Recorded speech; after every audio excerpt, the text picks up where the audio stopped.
Daniel, this is the cold open. He's going to leave that in. That's how the episode is going to begin. So I wanted to ask, because kobolds are, which is what we're talking about this week, kobolds are flighty and they're scared and they're always running away and then they come back later in greater numbers and they regroup all the time. Should players retreat more often? And if so, should you reward them for retreating and being tactical like that? Well, we pride ourselves in Britain that we haven't lost a war since 1066 because we don't call it retreat, we call it a tactical withdrawal. And I'm okay with I've got a question about the Revolutionary War. Oh, Lord. This is a whole nother bag of worms, guys. I'm okay with the occasional tactical withdrawal, or if it's something like the colonies, we call it abandonment, but it's fine. No, but seriously, if the players are overwhelmed, 9 times out of 10, they will just roll up the sleeves and say, we're going to do it. I think it should be made an option for them more often. I think we should be honest as DMs in saying, this fight seems unwinnable. It is quite obvious that you are not going to win this fight. Yeah. And make it more of an option for them. Because if we don't put it out to them, they won't. They'll just keep going. The players are stupid. I'm one. We're done. Yeah, I think terrain-wise, you kind of have to describe that there is an exit strategy if you were to have it. Perhaps a blinking sign or something. Something like this way out if you want to go. Or, if the emergency lighting comes on and there's an exit sign pointing. Yeah. But more of like if you're in a field, be like see a field, there are multiple exits and entrances. Like so they know that there is a way out of this field that isn't just where they came in and what they're staring at. Yeah, that's actually one of the things we're going to talk about with the kobolds is in their lairs, they have escape tunnels all over the place to be able to get out. But I noticed that a lot of the times players don't give themselves that same the same opportunity. So no. I like it. Do we recommend that players should just retreat more often? They should just write that on the character sheet as an option of something to do, because whenever they're up against overwhelming odds, they're always, okay, well, you guys go left and we'll go right. They'll split the party before they retreat. Yes. I think it should just be right from session 0, just made an option. So, I mean, there's that big, beautiful map behind you there, Adam, where what you've done in your world is you've annotated where some major threats are. Yeah. So it's already known in the world that your dragon turtle or whatever's over there. So if the players go to it, that's on them. The world does not care that they are only level 8 if you're up against a CR20 because you have gone where that thing is and you've been warned. So I think right from session 0, it needs to be made known, hey, you can't win all of these fights. There's just things in the world that are too powerful and it is okay to withdraw. And I think if you start your campaign with that in mind, I think the players will go with it instead of trying to bring it in later without a conversation about it beforehand. And I think most people understand that the big powerful enemy is the big scary thing that you should retreat from. But this is 5th edition. Overwhelming odds will kill you just as fast as an Astral Dreadnought or a Kraken. Yeah. Right? If they just have 25 attacks in a round, you're done. That's just how it was. We saw that happen in our own game on Sunday, where Dan walked into a room with 7 enemies and said, I can take them. And he could. They only had 40 hit points each. Yeah. But there were 7 attacks around. Yeah. And that was enough to knock him down to 0 hit points, right? So, and then everyone else had to rescue him. Oh, did Lockie die? Happy day. No, he was scalped and they were sawing through his skull, trying to pull his brains out. And while they were pouring health potions into his mouth to keep him conscious at the same time. Yes. And that's when the others had to come in and rescue him. Oh. So I was not at the table. No, he ran around. He ran around naked with none of his gear or weapons or anything. Dan did? Yeah, Dan actually at the table. Yes, did. But for the rest of that encounter, which was fantastic, would not have happened if he had retreated. Right.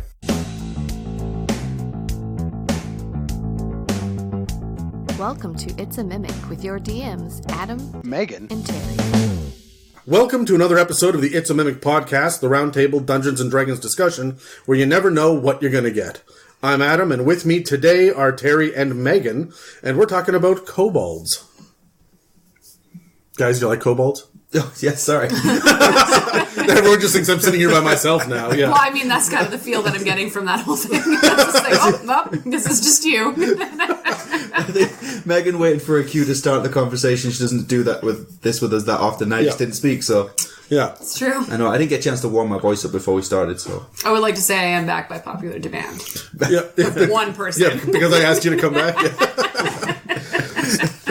and nobody told me. I walked in and went, Megan, I've forgotten something is happening. Do you guys like kobolds? I do like kobolds. Do they rank high in your list of mobs? I like kobolds. Well, I know we'll get into it later. Yeah, no, of course. I'm looking for a yes or no. But yes, they do rank high for me. Yeah, do they? Mm-hmm. Under gnolls, and you said gnolls were your favorite? Gnolls are no longer my favorite. I think I loved gnolls when we did the gnolls episode, and then everything was very gnolly in my life for a while, and I quickly got sick of gnolls, so I put them on the back burner, and now I'm all about kobolds this week. Are you? Yeah. Megan, how do you feel about kobolds? As a player, I enjoy them for combat practice. The target practice, and that's what they're for? Basically, yeah. I mean, that's my most experience I've ever had with them is mostly just practicing my combat skills and tactical skills. Well, to be fair, they're not very imposing one at a time. Yeah. Like, it's the horde of themselves, the full tribe, that makes them dangerous. But that's when you have to think about your tactics. I found out this week that they're much smaller than even I thought they were. I thought they were about 3.5, maybe 4 feet tall, but they're like 2 or to 2.5 feet tall. Yeah. Oh, yeah, they're tiny. They're tiny. They're like goblin size. Yeah. Smaller than that, I think. Yeah, a mastiff is going to look them square in the eye, right? Yeah. They're not quite tiny sized, but like dwarves are the minimum, like medium sized creature. Yeah. Kobolds are the minimum small sized creature, right? Yeah. So, for those of you who don't know anything about kobolds, let me bring you up to speed. Kobolds are little reptilian bipeds with delusions of grandeur, really. They consider themselves dragonkin, although the base kobold doesn't have wings or breath weapon, and they're smaller than the average dwarf. They're lawful evil, and they can speak common and draconic, and they have disadvantage on attack rolls and perception checks that rely on sight when they're in direct sunlight. So they like the shadows and the darkness. They can live to be 120 years old, but they're so weak and they're easily preyed upon by other creatures, so most don't live very long. They reach adulthood at like 6 years old, but most don't see the age of 20. They have to resort to strength in numbers to survive, and they're innately good at building and tunneling and setting traps, and often combine the three when creating lairs. They're very similar to dwarves as far as their skill with stonework and underground excavation and mining and whatnot. There used to be a kobold god. As far as they're concerned, there still is. His name is Kurtlemak, and he's said to be trapped forever underground after the gnomish god Garl Glittergold trapped him there as a prank. How do we feel about these names, Terry? I fucking hate these names because they just sound like, well, they're made up names, but they sound like people didn't try very hard. Yeah, Garl Glittergold drives me up to the wall. No, I couldn't say that for years. Couldn't wrap my mouth around those marble noises. It sounds like a guy who had like a one-hit wonder in the 70s or something. He walks around with a tracksuit and a big chain and like too much chest hair sticking out, and he's just living off that one-hit wonder. You guys remember Aquatine Hunger Force with the guy that Rylock was and yeah. But remember there was a neighbor, the fat guy with the mustache. Yep. That's what Garl Glittergold looks like to me.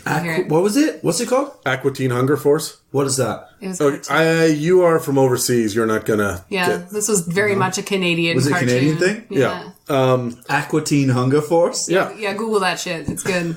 I'm not sure it was good, but it did exist. But it was Canadian. God damn it. Aquatine Hunger Force and Degrassi. That's all we watch. So, anyway, Garl Glittergold trapped Kurtlemak as a prank. Kurtlemak was a glorious servant of Tiamat, and to be struck so low has resulted in all kobolds hating all pranks and all gnomes for all eternity. And that's really the big thing that they hate more than anything else are gnomes and mischievous antics. They don't want any part of that shit. No? No, none whatsoever. Which is funny because and they're traps. They're trap orientated. Yes, but yeah, and that's why it makes me tweak a little bit. Like, why would we do this? But for them, that's not about being funny. It's defense mechanism, right? In my head, I'm like, think about a porcupine that doesn't like to get stabbed. Yeah. I mean, that makes perfect sense to me, but all they do is stab back, right? Well, it's because they're thought to be the better stabbers, not the stabby. I guess. I'd be offended. And from what I know about combat, that is more important. Yeah. Is to be the best Stick it with the stabber pointy than end.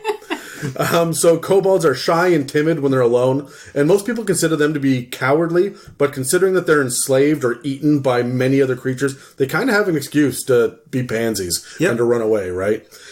Life is kind of shit on kobolds the entire existence, ever since their god got trapped underground. In fact, most other creatures aren't even interested in dealing with kobolds as a race, but they do enslave them because of how industrious they are. So if you want to expand your tunnels or your lair or your volcano castle or whatever, you enslave a bunch of kobolds and make them do the digging, right? Because dwarves will want money. Yeah, pretty much. If the kobolds get cornered, or their tribe is in danger, or they have overwhelming numbers in their favor, they are going to be vicious as all hell. Right? But you really have to have the right circumstances for that. Ideally, they just want to be left alone with their little hordes of trinkets, and they want to protect their territory. Their lairs are usually full of tight, winding tunnels, and they're conscious of creating tripping hazards and load-bearing issues like low railings and weak bridges to deter incursions, right? One of the things that it says in Volos is that if there's like a very narrow ledge, they'll create a little railing that is high enough to keep them from toppling over, but low enough that a human is going to trip on it and go flying over the edge. Love it. Yeah. So, now, there is one race that likes to employ kobolds, and that is the humans. They'll often get kobolds to do underground dirty work like dig sewers and connect waterways. And if the kobolds are treated well enough, they may have a strange symbiotic relationship with the city above, although they don't come out during the night, and most people won't even be aware that they're there. They don't come out during the day? Did I say they don't come out during the night? They don't come out during the day. Yeah, no, they don't come out during the day. Yeah. Sorry, yeah, because they've got the light sensitivity. So. Yeah. So nobody knows they're there. They'll see evidence of the fact that there was work done. Like all of a sudden a new sewer grate popped up over here, but nobody knows why or how. Yeah, all the garbage cans have been knocked over and stuff. Moved slightly to the left. Yeah, the dog's gone. Yeah. but there are no direct sightings of kobolds, often for years. Yeah. Right. So and they won't just go out and eat a pet or start moving things. They don't want anyone to know that they're there, because that means that people are aware of them and they get hunted. Right. So they really are very elusive. Kobolds are primarily scavengers of junk and refuse, but they're not above stealing if there's minimal danger and a good enough reward. If they're caught, they'd rather retreat than face a battle, although some aggressive types of kobolds have been known to exist. Regardless, though, they'll jump at the opportunity to hinder or annoy gnomes. They won't necessarily be out for blood, but they will do really petty things like poison their houseplants and water down their ale or spill ink on their books. Yeah. This, to them, is retribution. I also do that similar type of thing to things that are smaller than me. You know what? I'm not surprised. Megan, I don't see you very often. Be nice to me. I'm very sensitive. It's too bad that Dan's not here, because I was just prepared to rip on gnomes for this entire episode. Yeah. Well, it's not often that it ends up me being the one who's going to get ripped on. And I walked into this room and went, I'm not getting out of here. I'm scared.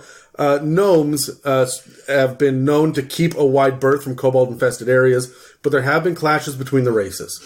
When it comes to magic items, though, kobolds will take the risk of detection and even combat if they think they can get the item. They reason that any magic item might somehow be able to free their god, because they have no understanding of how arcane magic works. Right. They have no idea if that pebble with light cast upon it is as powerful as a deck of many things. Yeah. They just know, ooh, that's magic, and we're going to take that back to the tribe sorcerer, and he'll figure it out, and he'll release the god with this. Yeah, yeah. Which is kind of amusing to me, that they will risk their neck for anything. Yeah, right? everybody's TV remote's been stolen. Yeah. But despite their cowardly ways, kobolds believe that they have a great destiny. Each one of them has been raised to believe that they themselves have great power inside, based on their draconic heritage.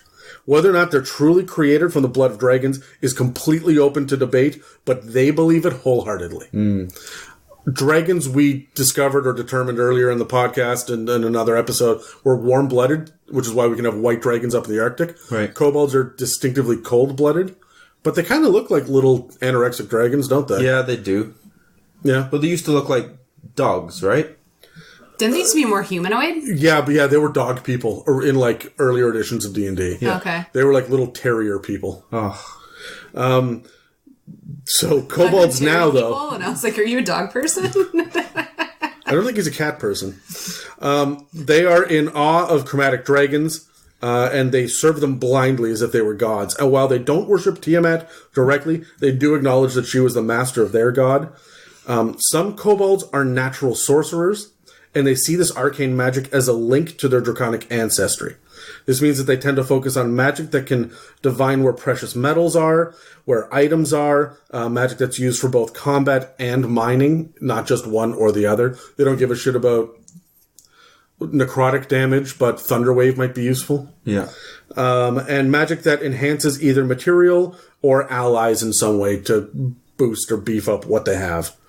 They tend not to have divine casters at all among their ranks because Kurtlemak is cut off from the world, but there are some shamans and priests. They're usually wearing torn orange ceremonial clothing, usually have an image of a gnome's skull displayed somewhere. They have little use for healing magics because, and this is canon, they're so frail that most injuries just result in immediate death anyway, so why bother healing? It surprises me that their lifespan can be so long. That they can live to 120 when they're so frail. I feel like those have got to be the craftiest ones, right? Yeah. Yeah. The most cowardly ones. Yeah. I think we just said the same thing, but mine is a little bit more complimentary. Kobolds are all about the tribe, and they accept the role within the tribe that best suits them. Also, kobolds aren't banished or exiled for weakness because even the weakest member of the tribe adds value. But don't mistake this for affection. They're lizard-brained, and their ideas of personal loyalty is faint at best. They mate briefly based on convenience. There's no real familial bonds created. Also, again, not surprised. Megan, I'm a generous lover. I didn't want to bring this up. You bring up every third episode. Yeah, exactly. Today we're talking about dragons. I'd like it to be noted I am a very generous lover. It's always a good way to start. So yeah, they don't really have any families to speak of. It's not like they mate. There's no marriage ceremonies. There's nothing like that. They breed and move on.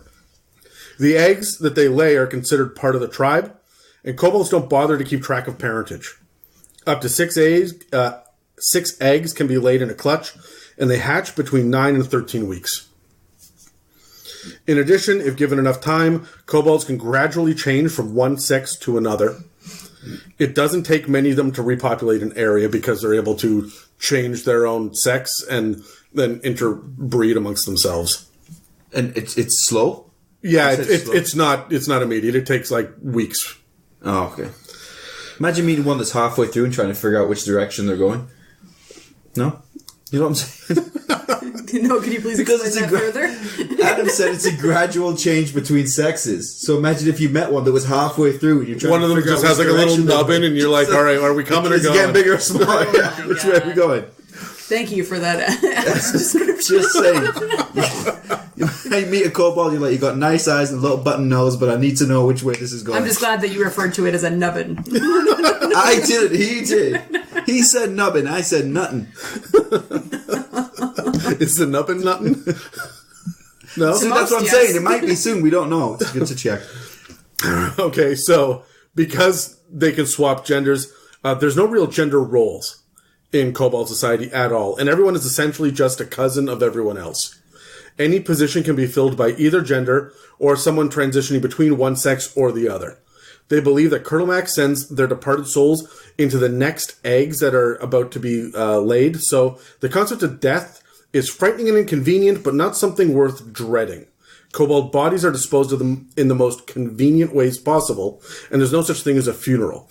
Depending on the nature of the tribe, sometimes bodies are just eaten if there's not enough food around. So they can be cannibalistic sometimes.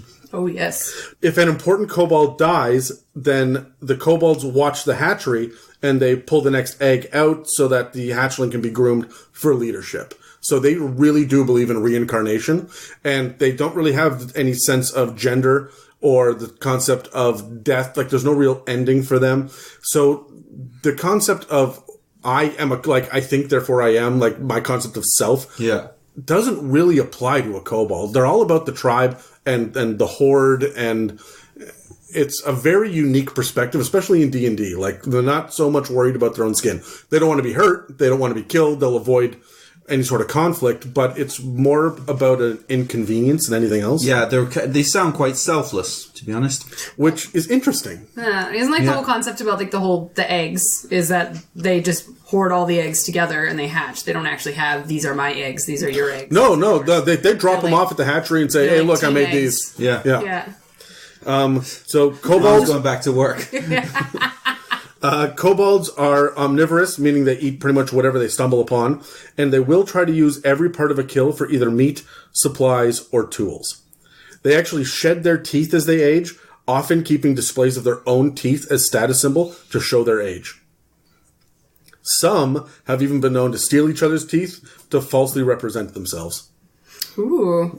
Which I think is kind of funny. So that's their bling, is their own teeth. Yeah. Or somebody else's teeth. Well, they have more bling. Just wait for it. Started from the bottom, now we're here. Just teeth. Kobolds try to avoid eating intelligent creatures. They actually call intelligent creatures talking meat. But mostly they don't want to face the consequences of retaliation. And that's why they avoid eating other people or even fighting them. But the more desperate they become, the more that this rule seems more like a guideline, and some tribes don't even seem to adhere to it at all, especially if they're from harsher climates or areas where food is scarce. They do prepare their meat, though, by slow roasting or slow boiling their captives while alive, and their cooking procedures are long-winded, overly complicated, and strangely comical at sometimes, and many people that they are in the middle of cooking often escape. This is like... They're basically like chefs. Or something. Yeah. But like the worst chefs ever. The worst, yeah. Typically you would kill the food before cooking it. So they just like throw spices on people that they're still alive? And stuff? But I assume that they don't really know what the spices are so much. They have a handful of a chunk of salt. Yeah. And they're seasoning and just whip it at somebody like a softball. They're mixing curry and cilantro. They got no idea what's going on. There you go. That's how I cook. Just like, I don't know. The three spices on the left are going in this dish. Kobold tribes rarely fight among themselves, but it has been known to happen, especially over food. But like territory where there's food, like there's a large herd moving through this area, so they'll fight over this valley where there's a lot of deer or something. For the most part, they do avoid conflict, as I said earlier, but they have a severe persecution complex and long resentful memories. They're not wise, they're not overly smart, but they're smarter than an orc, and they will remember being fooled if they can figure out in the first place that they have been fooled. Right. And they will fly into a fit of rage if you push them too far, at which point they become surprisingly dangerous. Kobolds are cold-blooded and prefer warmer climates. If there are kobolds in other areas besides like the tropics or warm, hot jungle areas, they tend to have fewer numbers and be more vicious. They like dense ground away from soft earth that is difficult to burrow into, like bogs or sand, and they prefer mountainous regions with natural caves. Their eyes are very sensitive to sunlight, so they rarely come out while the sun is out. There are lists of names and scale colors in Volos, but they're mostly simple, harsh names and earth tone colors. Don't think anybody's surprised by that. You're not going to find a neon purple kobold. Right. And his name's not going to be like Cornelius.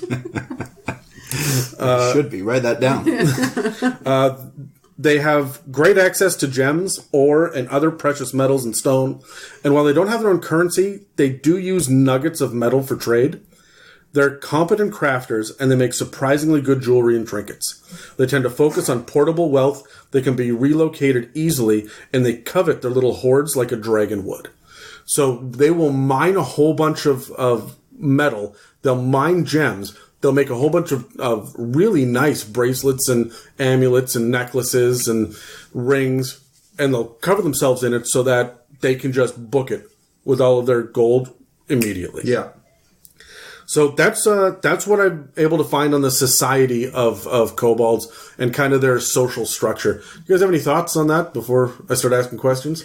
In some ways, their traits are not surprising, but then in other ways, like they're not violent, but they hold a grudge. Like that's strange, but that probably comes from the whole gnome rivalry that they have. They don't like being tricked. Are you a Harry Potter fan? Do you know Harry Potter? Pots of Hari? Yeah.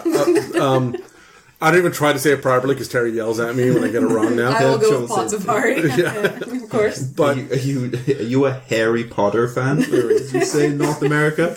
Sorry, it's a Harry Potter.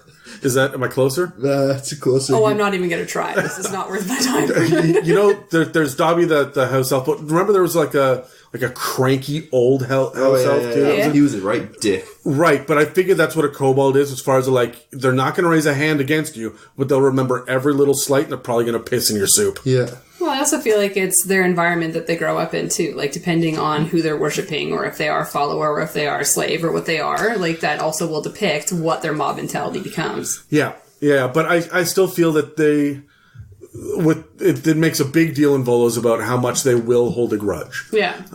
And I think that they'll hold an individual grudge against one person, but they're not that smart, and they may just say, the last 3 humans I ran into were all mean to me, therefore all humans are mean, and therefore I hate them. Yeah. And so should you. Right? And so, I think that that's kind of where it builds. Yeah. Yeah. So, I've got a couple of questions. Do you guys want to roll some dice first? We'll find initiatives. Sure. This is my favorite one that I've ever picked out here. This, what is it? Like a translucent turquoise? Is this a turquoise? I'd say it's a teal. Megan? Teal? All right. Oh, that was a good number, Megan, you dickhead. Sorry, friend. Sorry, that was aggressive. That was very we tied with 9s, Terry. Wow. I'm sorry. I don't do podcasts with you very often. Wow. I just went in like I treat everybody else. We both rolled 9s. We got to roll again. Okay. All right. 19. Okay. Son of a bitch. All right, but you got you're going first, Megan, with your 11 over our 9s. So my first question is, do you like or dislike the 5e kobolds as a general rule? I like them for their simplicity. I like them for their adaptability, and I enjoy the fact that I can use them as fighting practice fodder. Because to be honest, I've never really used them in a DM situation. I've only really ever come across them as a player. Yeah. The only thing that makes me really sad about it is they're the first thing you think of, which unfortunately is another one of your questions, but it kind of ties into this. Is that they're thought to be stupid, or their intelligence is very low, or they're thought to our players who know what kobolds are thought automatically to be fodder. So no one takes the time to talk to a kobold, which I know sounds really sad, but no one does. Oh my god. Take the time to talk to a kobold because Talk to a kobold. I know, but I'm thinking, because the reason why I thought about that was because I was thinking of all these awesome, cool ideas I was thinking of for my kobolds, but I'm like, no one is ever going to know that I thought of that. because my stupid level 5 team is going to roll in and rickroll. Well, then you need to roll up a kobold bard. Really. That needs to be your character. High charisma. When Adam was talking earlier, I thought about kobold wild magic sorcerer. I thought would be hilarious. Yeah. But a kobold bard, even better. Right, but that's why I like them, because you can adapt, you can mold them, you can, again, based on their environment, depict what they do and do for your team, right? Yeah. I went next. Yeah. Yes. I love kobolds. They're probably second to gnolls. Only because I feel like I can inject them into society a little bit easier than I can with a lot of the other mobs. It's hard to just have a whole pile of orcs in the middle of your city. Or just some gnolls hanging out in a bar. Right. Yeah. So you really have to stretch the idea. I mean, I do that in my campaigns. Yeah. Of course. But I mean, by strict D&D rules, that's very difficult to do. You can have goblins and kobolds, and that's pretty much it, right? Yeah. But I really like the idea of them being the unseen custodians of human cities.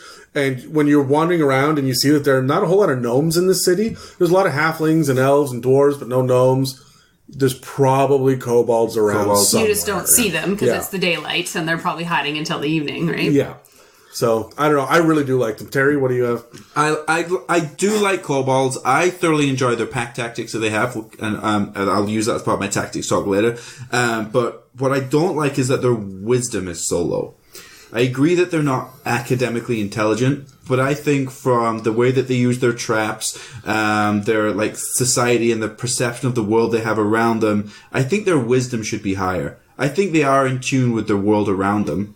They're just not academically intelligent. I think it's because they're lizard-brained, right? I think it's because they're logical, and so they don't understand the gray area. Right. They get the black and white of the matter, and I think the trap setting is just a logical, instinctual response to, well, if I put a weak pillar over here and then pull this rope, then over there, that'll cave in. Yeah, none of that. I read their pact tactics as more as this is how I'm going to survive.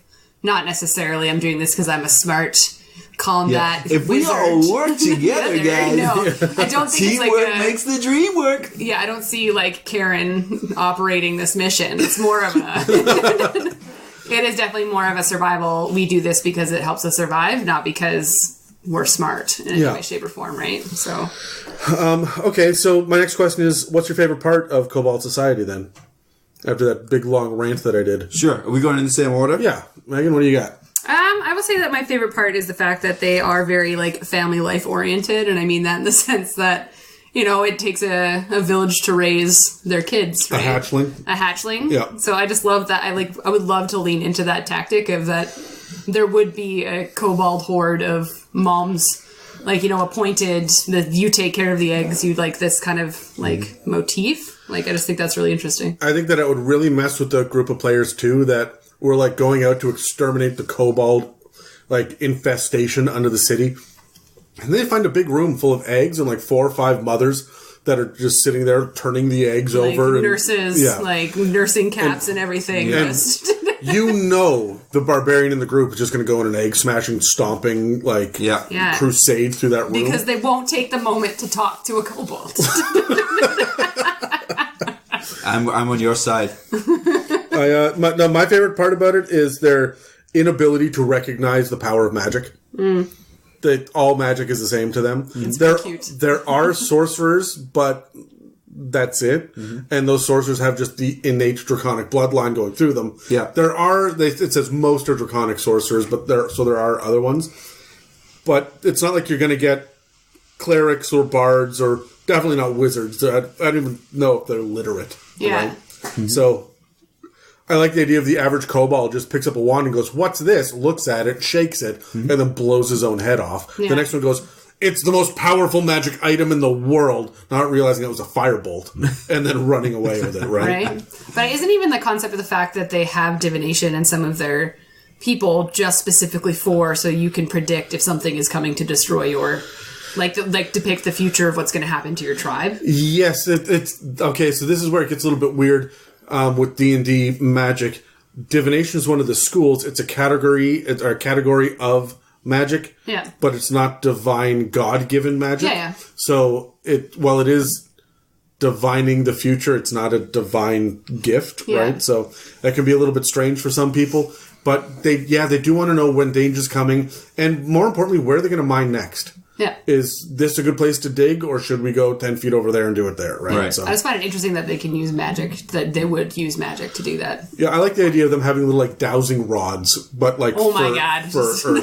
It's just a bunch of, Y-shaped sticks that are just lined up in the closet over there. Oh my god. Terry, what's your favorite part of... My favorite part might seem simple as the traps. And because I think that they're... I don't think they're explored enough. I think often the traps are done too simply.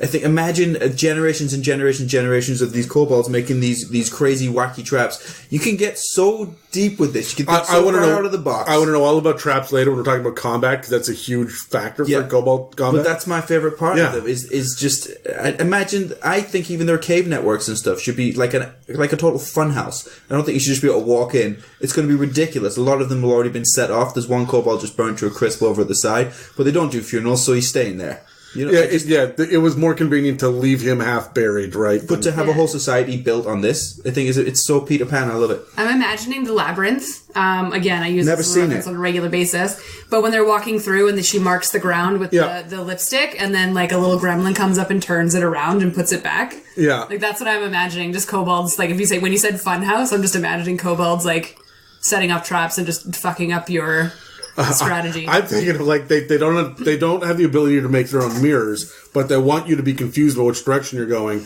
So there's one guy that's watching you from a hole up in the ceiling, going, "You're going the wrong way." Yeah, don't go that way. You don't want to go left. Shit. So, all right. So besides the funhouse, Terry? No, Megan. Yeah. What is the first thing that comes to your mind when you think about kobolds? Well, I mean, I kind of already mentioned it. It's a lack of intelligence. That's the first thing that comes to mind. Just I just imagine just a bunch of people running around in circles smacking into each other, but they're actually supposed to be tactical with their mob mentality. Yeah, that was my thing too. The first thing I think of is a Three Stooge factor. Like whacking people over the head with pots and pans. Like, that's what I think But that's really not what they are, exactly. Right? So I don't think they deserve the comical reputation that they have. Yeah. Not the way, like, I'll make that argument for goblins to a degree. Yeah. Right? But not necessarily kobolds. Not the same way. No. Like, they're at least a kind of intelligent society that knows what they do. They have a purpose and they serve it. There's no real... They're not idiots, but they're just not... I mean, they are idiots, but they're not fools, I guess. Yeah. Yeah. Well, I mean, they're easy to fool, though, is the thing, right? You throw them a shiny rock, and they're like, ooh, magic's it. And I'm sorry, they say what? I'm not saying it again. She was speaking Spanish for a second. But, like, that's something, because you can fool them easily, right? They're easily manipulated, which is why they end up in slavery. They're, like, it's just that lack of intelligence, right? Yeah, and yes, you're right. Well, that is why they would be enslaved, right? You only have to kill one and say, I'm going to do this to the rest of you, and they'll be like, oh, shit, okay. Sure, yeah absolutely. Yeah, right. What do you need? Yeah. Terry, what do you think about I kind of think of... I think of the little alien stuffed toys from Toy Story in the thing, like the claw decides who will go and who will stay. Yeah. Like they're all united in this one belief, however ridiculous it is to everybody from the outside world who's on the outside of that vending machine looking in. But they're stuck to it, and every generation follows the same rules, even though they seem ridiculous to everybody else. But to their credit, they're united in their faith. And so it gets shit done for them. Yeah, in a big way. And they actually have a little bit about that on the combat side of things in Volas as well, which I want to talk about in a little bit. But I guess my last question for this section, Megan, what would you choose to include about kobolds if you were going to do your own homebrew campaign? I like the ideas of the tunnels that half your party can't fit into them.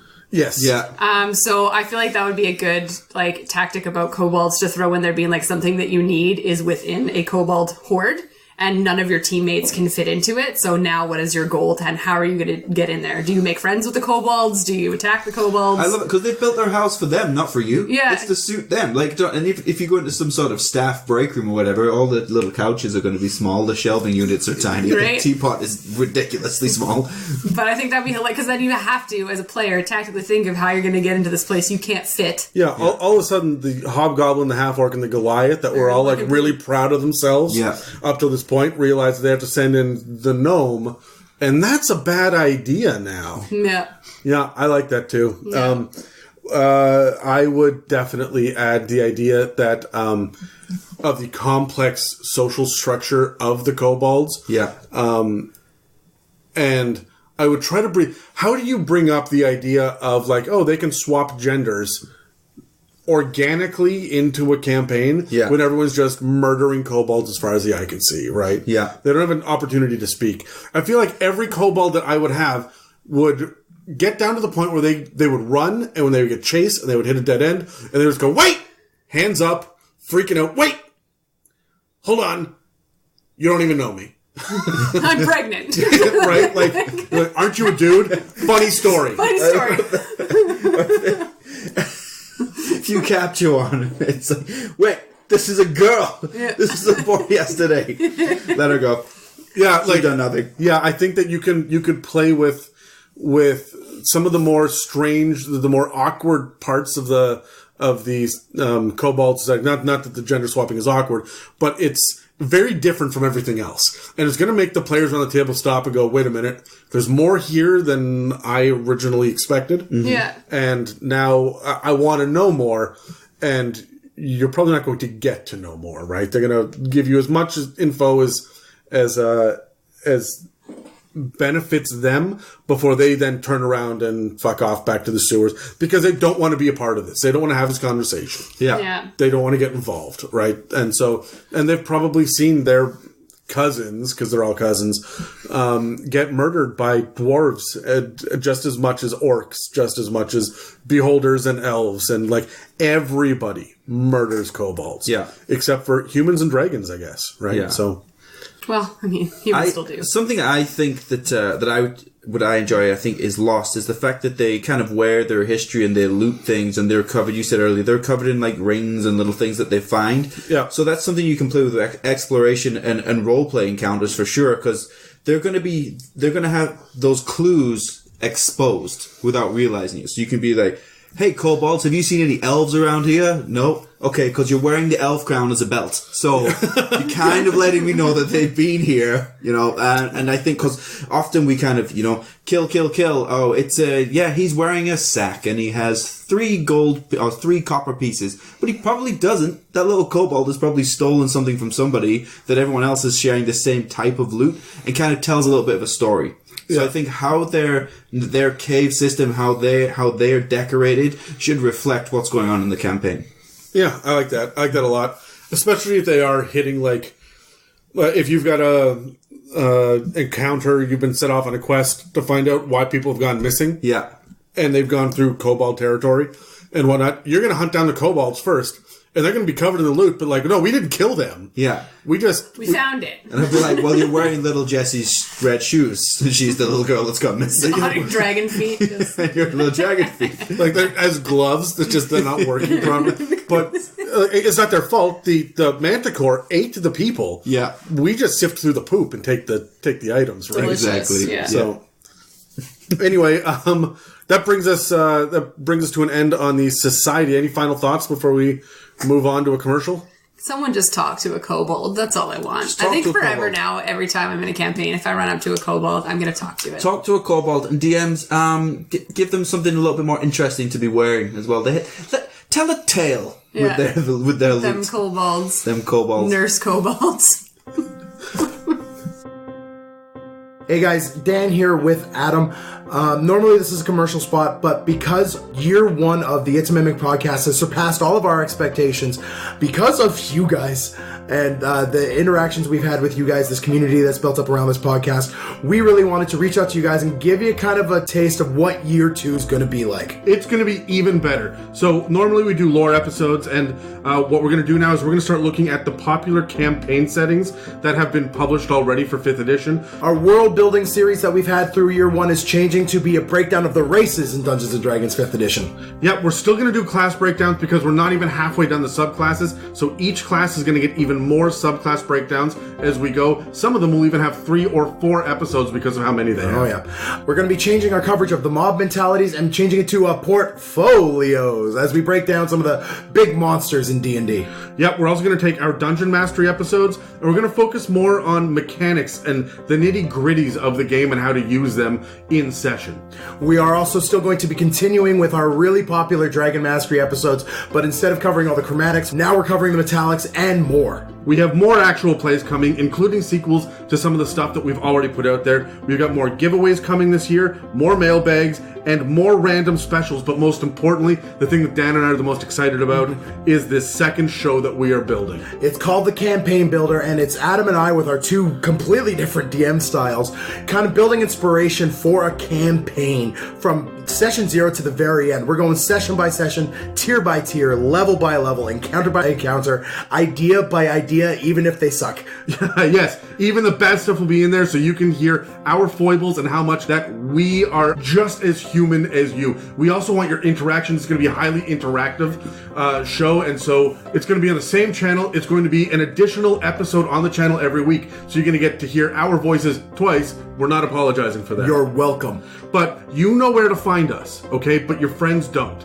We have our website. It's www.itsamimic.com. We're on iTunes, Spotify, YouTube, and most of the podcast catchers. But the thing that we are lacking more than anything else is the word of mouth. It really helps us. We need reviews on iTunes and every podcast catcher out there, and we need social media tags. So I'm kind of selling my soul to please help us get the word out, because this upcoming year is just going to be more and more. It's bigger and better, and Dan is never going to sleep again. No, I rarely sleep now as it is. Anyways, guys, thank you again so much for the success of year 1. We're really looking forward to year 2, but we should really take the ball gag off of Terry because he's getting itchy and we need to record. Yes, that's more excitement than I'm comfortable with. Okay, guys, so we've talked about kobolds. and how they live in their society and what their societal structure looks like and kind of what we like for them for social or even environmental encounters. But let's talk about combat. These guys suck. they're CR 1/8. They have a pitiful AC. They have 2d6 -2 hit points, which is an average of 5 in the monster manual. And all their stats have a negative modifier except dexterity. They can move 30 feet. I was really hoping they could move 40 just so they could scamper and be a little bit more hit and run. Yeah. But it's only 30. They have 60 feet of dark vision. And they do get Pact Tactics, which gives advantage on attack rolls if there's a functional ally within 5 feet of the target. So if they're unconscious or incapacitated or stunned, it's not going to work. Not going to work. But you notice that it didn't say advantage on melee attack rolls. Right. So if you can get a couple of larger allies, animals and whatnot, that they've trained, which we'll talk about in a second, to get in there, they can sit back with their slings and they can do ranged attacks and stay out of the way. Mm-hmm. So that's it was really interesting to me that I didn't see the word melee with Pact Tactics, because there are a couple of places in the Monster Manual where you do see that. And I think that's perfectly justified because they avoid combat if they can. They'll stay back. They'll stay as far away as possible, right? Yeah, and they do have a dagger and a sling attack, both with a +4 to hit, and a 1d4 +2 damage. So the only difference is range. The sling has 30 feet for regular range, and then disadvantage up to 120 feet. Which means that still they're within the average character's movement, right? So I feel like they've got to be... They run forward a little bit, hit, and then run back. Yeah. And that's got to be their tactic. They're coming in waves. Yeah. And they just scream hit and run to me. Kobolds work together in battle, and they instinctively know what to do to help the overall tribe. They don't need many, if any, verbal communications, and they almost never squabble. They're like a well-oiled machine, whereas you've got goblins and whatnot that'll do infighting and be like, hey, go over there. No, you go over there. I'm going to go over here. Yeah. The kobolds just look at each other and go, okay, that's where I'm going. Like, it's not a hive mind, but they've all got the same idea. It's like an understanding of how they operate. Yeah. They're like mini Spartans. Yeah. The tactics described in Volos are simple but very effective. They extinguish light sources, they use decoys, they rely on poisons and hit-and-run tactics, and it's all basic warfare techniques for kobolds, right? It's pretty straightforward. That's what you'd expect for CR8 cowardly lot, right? They have very few intelligent allies because they avoid most intelligent races, but they do tame small animals and beasts like rats and dire rats and small lizards. If it dwells in a cave, they probably like it, except wolves and bears, which will prey on kobolds. They keep insects as pest control and occasionally food, and giant weasels and giant bats serve as their mounts. The other creatures are usually used as pets, guards, or beasts of burden, like things like goats and whatnot. They would have some, which, I mean, a goat would tower over some kobolds, right? There's detailed description of a standard kobold lair in Volos as well, but it's mostly tunnels and traps except for a few notable areas. They have escape tunnels. You guys stop me if there's something that sparks your imagination here. Sure. They've got escape tunnels, kilns and crafting areas, mines, mushroom farms, root cellars, sleeping areas, throne rooms, and the sleeping areas and the throne rooms are often the biggest thing in the biggest chamber in the entire lair and are the same thing. And how, what kind of conditions do they live in? Are they living in squalor, like goblins, or are they actually crafting beds? No, they don't craft beds. As a matter of fact, they carve out little impressions, little indents in the floor, and they just lie in that. Yeah. Megan, you didn't know that. Nuts. Megan's going along with your hand nuts. signals. Adam, it's an audio medium. For those of you at home, Adam used his hand to say, indents, and Megan went along with it as though she knew, but I don't believe she did. There's nooks. This is all we talked about for the last 2 weeks about this, just sleeping nooks of It doesn't even say nooks on your paper, you just pointed at nothing. Nooks. Would you like a pen? Real quick? Nooks. So yeah, the throne rooms and the sleeping areas are often the same thing. So the throne room, and it's funny because it doesn't really talk about leaders anywhere. Right. But there's obviously going to be some leaders. And so they're going to probably sleep up in a chair.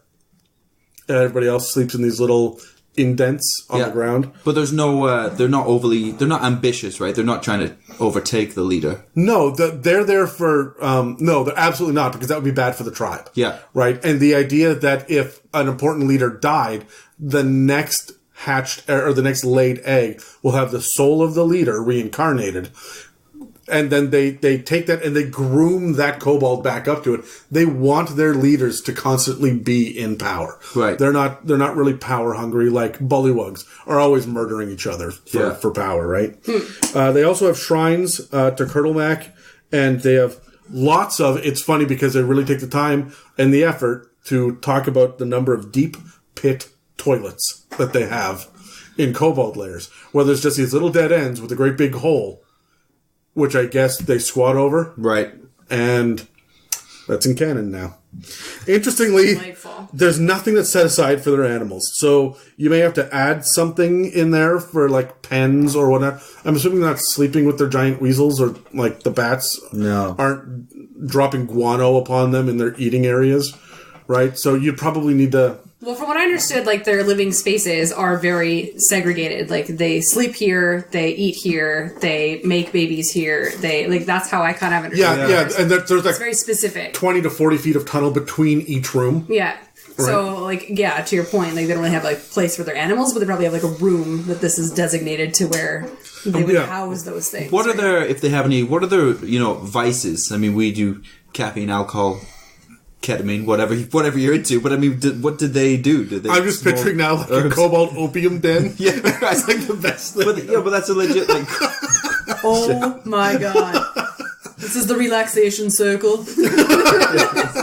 That's where the vegan ones stay. Yeah. Megan's going hard on vegans. I got no problem with vegan. I'm not sure they have vices. Again, because they're not mammals, they're not looking for that concept of affection or love or satisfaction. They're just doing the next thing to procreate for the good of the tribe. Right. They have no hole. They have no void to fill. Yes. Right? So. Yeah. But I feel like if they specifically were part of a tribe that required them to do something specific, like say a dragon, their goal was to collect treasure. I feel like their vice would be, I found the biggest piece of treasure. Like that's like they would have to go. Their like desire would be to go out and get the largest piece of treasure. Well, it's funny because they talk about mining and they talk about crafting, and while they will scavenge their basic necessities and magic items, they're not out for my own personal hoard. Mm-hmm. They're out for what's going to help the group, the greater good, right? The greater good. The cloud decides who will go and who will stay. That was not their voice. Who was that? That was Hannibal Lecter. It's a very different movie. Well, they are kind of cannibalistic sometimes. Yes. We're still on topic. There we go. There's also a big list in Volos of the traps, and it's pretty extensive. It has your basic pit traps and hot oil and spikes, but there's some more interesting ones, and I pulled a handful out. They have bells set up to trip wires to announce intruders. They have mine elevators that are just rigged to fall that they don't use. They've got caltrops and sharp objects that are buried in shallow mud that the kobolds can run across and not sink into the mud, but heavier creatures will definitely sink down onto these sharp objects. They use nets extensively.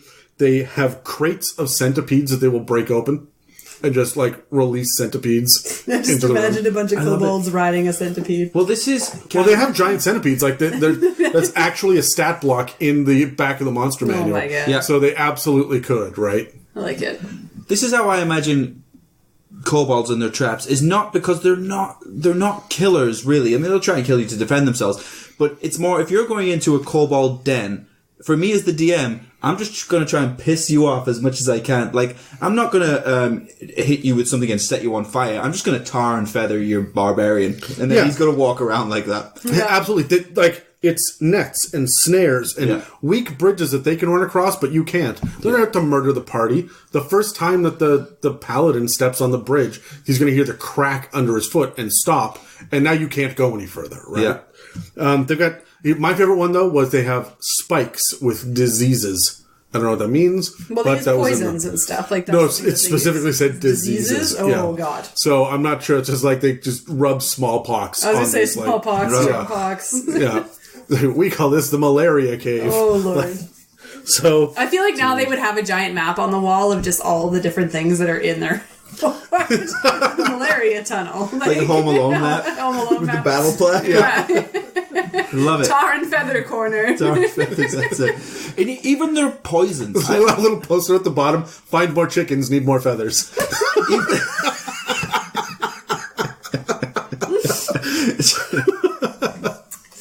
Just passive aggressive notes and stuff. Yeah. Someone was supposed to go and get feathers, Dave.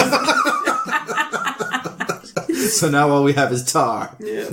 Even their poisons, though, I wouldn't be doing big amounts of poison damage. I would just be doing really inconvenient things. Like you take a poison dart and your hands and your feet swell up. Okay, well, now you've lost proficiency with your longbow. Or just that part of your body goes numb. Or it just goes numb. Or your eyes just start bleeding.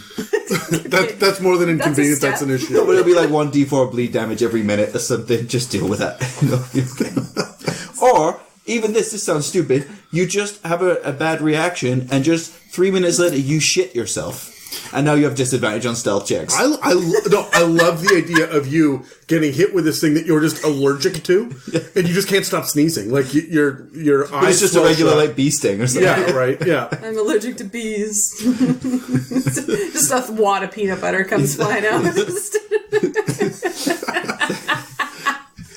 Hey, is the fighter okay? I really need an EpiPen.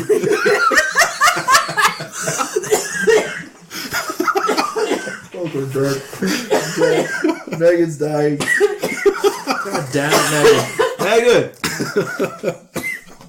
Starting to sound sarcastic. Sorry. And actually just pretended to be Dan. There it goes. All right. So let's roll initiative again. I want to talk about real combat now. All right, we're going to roll. Megan just died. Does whatever the fuck she wants. Okay. All right, I'm going first with a 14. I'm going last with a 6. Megan's going second. That is with a clearly 10. an 8. Wear glasses, Terry. I need contacts, but I haven't had my prescription checked in about 7 years, so... This is a bad thing. Yeah. Driving? Yeah. You say that with confidence. but then did you hear like the mild regret as well? Yeah. I count like after the exit 1,000, 2,000, 3,000 left. he gets out before he drives anywhere, just counts the paces beside the car. All right, so back to kobolds. I guess I'm asking myself this first. What tactics should players use against kobolds? And frankly, with their low hit points and their absolutely terrible stats, except for Dex, which only has a +2. Yeah. Area of effects. Right. Yeah. That just screams. I mean, kobolds are what you want to just when you know the spell sleep that always just seems like a piece of shit because it's fucking shit. You're right. I've always thought that. Yeah, where you're sitting there and you cast it and it's like, well, you take 40 hit points and the person with the fewest hit points falls asleep first, and then you remove their number of hit points from the total, and then you move to the next one. How many people? Unnecessarily complicated spell. Yeah, right. Like I just fireball.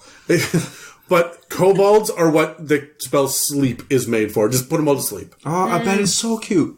You can just like I just picture one like sitting on his leg twitching, a little like snot bubble. That's him. He's dreaming. Yeah, he's dreaming. And the other thing is in combat, intimidation. They're obviously cowardly, so you need to remind the kobolds how many of them have already been killed since initiative began. Yeah. Hey. 3 of the 8 of you are already dead. I'm coming for you next. Yeah. They're gonna run, and it's been 6 seconds. Yeah, exactly, right? You see that guy over there? He hasn't even raged yet, right? I think that would end a kobold encounter. They would all just shit the pants on their next turn and take off. Right, so that's my answer, right? Area of effect or intimidation. Who is next? Megan, what do you got? I would say that you just get up close and try and separate them as much as possible if you need to.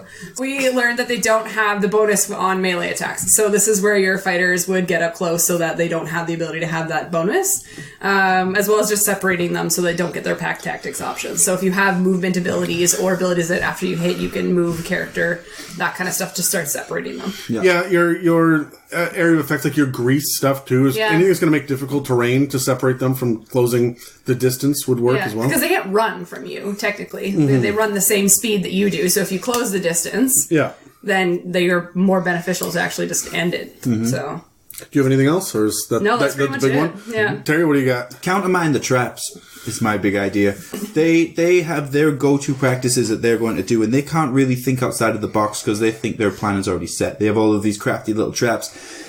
If you, not to metagame, but have done some sort of check or whatever where you can deduce that they're going to be using traps against you, you got to think one step ahead. You got to start countermining those traps ahead of time, preferably to use on them. This is a trick I learned years ago playing Skyrim. Use their traps against them. Megan, write that down. You probably already know that.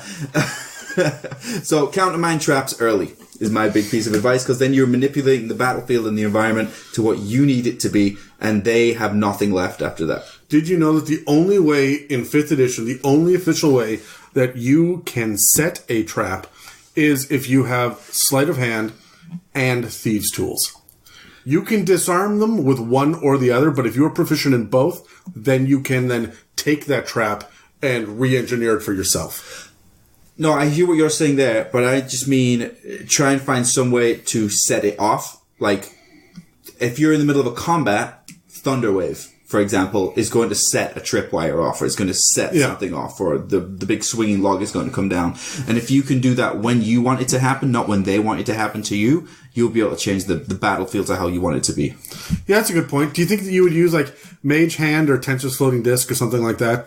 Just a magic field of some sort to go through? Yeah, but also even the I think what gets overlooked is lots of times they'll be like, okay, so if you have a big log that's swinging from ropes, it's up there, it's going to come down any second. Why is like Fireball or some sort of fire spell that burns? Why are they not affecting these ropes?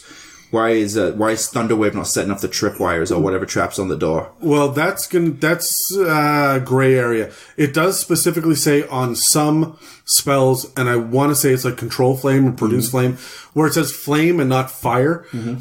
That's where you get to start setting things on fire around you. Yeah. Whereas Fireball specifically does not say anything about that, and it's generally ruled that it does not ignite anything. Right. Yeah. There is that big explosion that melts your eyebrows off, like your barbecue blowing up, but it doesn't like when you have just too much gas in the barbecue, poof, there it goes, right? But it's not setting your shirt on fire. No, right? and that was just one example of trying to use fire, but I mean, even any type of spell or something that is going to do some sort of, say, bludgeoning damage, for example. Well, yeah, hell, use a crossbow. Yeah. Right? If you can see it there, even right? if you're just going mundane, use a crossbow. But my thing is, if you can countermine set those traps off when you want them to go off, not when they want them to go off, then you're going to adjust things in your favor. Because they're going to be, well, in my game at least, they're going to be everywhere. It's not going to be one trap every 2 hallways. The place is going to be littered with them. It's going to be like Home Alone. Yeah, tar and feathers, 2 steps, paint can to the face, 2 steps, hole in the ground with spikes, except 2 I'd steps. go crazy. It wouldn't be a paint can coming down. I would take inspiration from that. It would be like when they inevitably looted the elves or whatever and took their elf rope. It would be like a rhinoceros, which is strung up to the ceiling and then just comes down.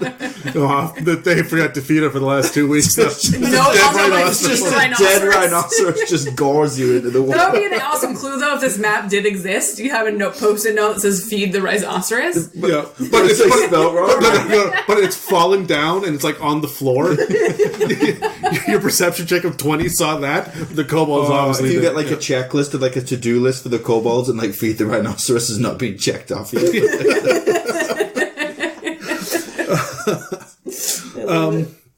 So, okay, I would also caution, though, on that same vein, like you said, Thunderwave, and I was thinking about this earlier, actually, specifically Thunderwave. Isn't that dangerous to do in tunnels? Collapse. Yeah, exactly. It is, but I was just throwing out examples. But even, and we're talking Cobalt Traps, I just think traps in general, if you see all of the open holes in the wall that inevitably the darts are going to come out and you're trying to find a way to just stand back. I'm going to do a thunder wave. I imagine that's probably going to set the triggers off on these poison darts. Yeah. Or I'm just going to pick up that kobold and roll him bowling ball style down this Exactly. hallway. Yeah, okay. I like it. So what tactics should DMs use while playing kobolds? My big thing was going to be double up traps, like you said. The idea of stepping over the tripwire, congratulating yourself, and stepping onto the pit trap. Right? So it's like when the rogue rolls investigation, when they're checking for traps. That happened to me when I fell down the pit trap and then the gelatinous cube fell on me. I was like, fuck you, that's 2 traps. No, but when the rogue rolls a 14 on their investigation, that is enough to see the one trap. Yeah. It is not enough to see 2 traps, right? So I think there would be 2 or 3. And this is what you're saying. And the pit trap is huge for a kobold. It's only 5 feet deep. Yeah. You're not taking any damage. You just maybe you take falling. one. Yeah. You take 1 damage, or you're suddenly ankle. prone. Yeah. Right. So Yeah. but it's not enough to be deadly. It's enough to be a deterrent. Yeah. Right. So Annoying as heck. and the other thing is, I would consistently harass PCs. I would have guerrilla warfare style. If it's out in the open, if you're not down in the tunnels, if it's because it's jungle warfare, they're out in the tropical areas. They are in the distance. They're up in the trees. They're able to swing on vines because they've got the good decks and whatnot. And they're up there just with their slings shooting down. And your paladin can't get up there. And your barbarian has got to start making athletics checks to get up there. And by then they've all escaped. And I love the idea of them hitting and then running away. Just dash. Just disappear. And they all scatter different directions. You may catch one. Yeah. Yeah. And then while you are interrogating it, 10 more come back and they hit you again once. And then fuck up. You never get a short rest. Yeah. Because they're just consistently harassing you all of the time. Yeah. And as a DM, I could play a 4-hour session with them just trying to interrogate one kobold and getting interrupted over and over until they deal with this threat. Yeah. And the threat could just simply, the way to deal with it is social encounter, put up a white flag, say, okay, look, wait, this is dumb, stop it. Yeah. You gave me a black eye. I'm not dying. Just stop You're just it. Annoying. Yeah, You're just right. annoying. Just talk to the kobolds. Even if you could hear them communicate with each other, like the Negan style, in the woods, you'd be like, "Fuck off, get away from me." I just imagine the predator clicking, just I'm not going to try it, but that's all I imagine. I like warriors come out and play. Right, clink, clink, clink. Still stands up, that movie. I've never seen it. You know that? You've never seen The Warrior? Oh, fuck off! You haven't seen Labyrinth of the Dark Crystal. Yeah, you could just fuck right. Talking about. Megan, for DM tactics, what do you think? Well, I thought it'd just be neat to just play on similar to the guerrilla warfare, but more along the lines of give them something bigger, Yeah, bigger and shinier to fight, and then the horde of kobolds are more of an annoyance. So you have a big bad that you're going after, but then all of a sudden it's the kobolds that are say you're going after a dragon, it has a horde of kobolds, so you're fighting this dragon that you have to focus on because it's your big bad, but now you have this horde of kobolds that they now have to tactically try and figure out who's going to take what, who's going to go where, how are we going to handle this situation from a bigger standpoint. That's a really good point too, with them being minions of dragons. Obviously, that is a thing, right? But there's only 2 little sentences about it in the base material about, they really worship dragons like gods. Yeah. And that's it, right? You'd think that they would be consistently in the dragon section. You find they keep some kobolds around sometimes, but the kobolds themselves in the books, it doesn't say anything about them allying with dragons at all. You gotta dig a little bit deeper in some of the stranger corners of the book. Yeah. So, and you find it more in the dragon area than you do in the kobold area when you're doing your research. Yeah. Who the minions are for them. Right. Which makes it difficult when you're planning a campaign ahead of time. Okay, who are the dragon minions? I mean, I have kobolds. Who's their boss, right? Yeah. You've done kobolds for tier 1. Now it's tier 2, and you want them to have secretly just been the first line of defense against the party because there's a great big, necromancer, lich. Yeah. What are we dealing with, right? There should be more in there about dragons and kobolds. Yeah. Especially because there are other versions that we're not talking about today of kobolds that have wings and special magical abilities and shit, right? So you would think that they would draw more parallels in the kobold section, which is odd. Absolutely. And the whole concept of usually if you're going after a big dragon like that, you usually go through a horde of kobolds or something to give you the clue that you're getting closer. Yeah. And then all of a sudden you go to fight the big bad and the kobolds are gone. Yeah. It's no, they would defend their dragon for the better of the horde. Dragon goes, so goes our business. Yeah, they'd be coming in behind you. Yeah. So for the greater good, they would for the greater come to the good. Defense, right? So that's what I would say is give them something bigger and shinier to fight, and then bother them with kobolds. On your logic of bigger, shinier should be shinier. Find shinier. Shinier. That is a word. Okay. Shinier. Shinier. Okay. Terry? Well, I agree with everything you guys have said. And the only thing I want to add on, and I touched on it a little bit earlier, is I want to get much more experimental with the kobold's use of poison, which is not, and I have a few examples I want to lay out, not necessarily just to cause damage, but to just do fuckier things to annoy the party, to stop them doing what they want to do. Biggier, things. That's going to be the title of this episode now. Different effects. Biggier and fuckier things. Sure, you can do regular things like blindness, but I mentioned earlier the swelling of the hands and feet. So if you swell their feet with poison, they can't move as fast. It's half movement. If you swell their hands, they lose all of their proficiencies. If they shit themselves, they have disadvantage on stealth checks. You can make the barbarian... And charisma checks, I would say. And charisma checks, sure. If you do something, you mentioned allergies earlier. If you swell their tongue, their casters are now useless. That's true, yeah. And they can't talk to the kobolds. So if you swell their tongue, if you get them bleeding from their eyeball for 1d4 of damage. I love the idea of I'm just hitting the guy in the back with the allergen. Garth. This is a dart with the top 10 allergies. Just Just a kobold walks by. The kobold walks by with a bunch of needles, just a scratch test on the back. It's the thing that players. It's the thing that players won't think about. It'll be a comical moment for them. Your tongue swells up and you sound kind of stupid. They have their funny little moment until 15 minutes later they come into combat. Oh, I cast fireball. Whoa. Your tongue is swollen. You can't say those. How you would say that? Yeah, please. Yeah, try it. I cast fireball. You cast furball? Was that what you cast? Furball? A furball appears. I like delayed effects. I like the idea of, let's say, the poison spray that goes off in the room, but nothing happens. Just kind of smells funny until the human fighter with the torch walks in and it was natural gas. They gave them fair warning. It smells like eggs. They've added that smell in beforehand. Yeah, the smell. They're smart enough to do that. Yeah. That's right. So I love things like that because it's comical and it keeps players on their toes because it's not just hit point damage. It's how are they going to fuck with us today? Yeah. That's what I love. Yeah. That suits Cobalt so well. Okay, so then my last question in this section is their allies. I talked briefly about their mounts and their pets and whatnot. And it is just kind of small beasts. They're not really teaming up. I mean, there are dragons, right? And they do hang out with humans, but do you guys have any tactics for how you would use the allies? And I rolled first, so I'll answer first. I would use lots of insects. Make some people skin crawl. Yeah. Megan, you don't like bugs as a general rule. Fucking gross. Yeah. So the idea of them just like smashing the crate and giant wasps come out.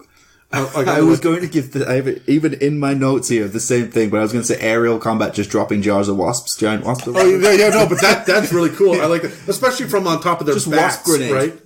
Yeah, that's fantastic. I like that.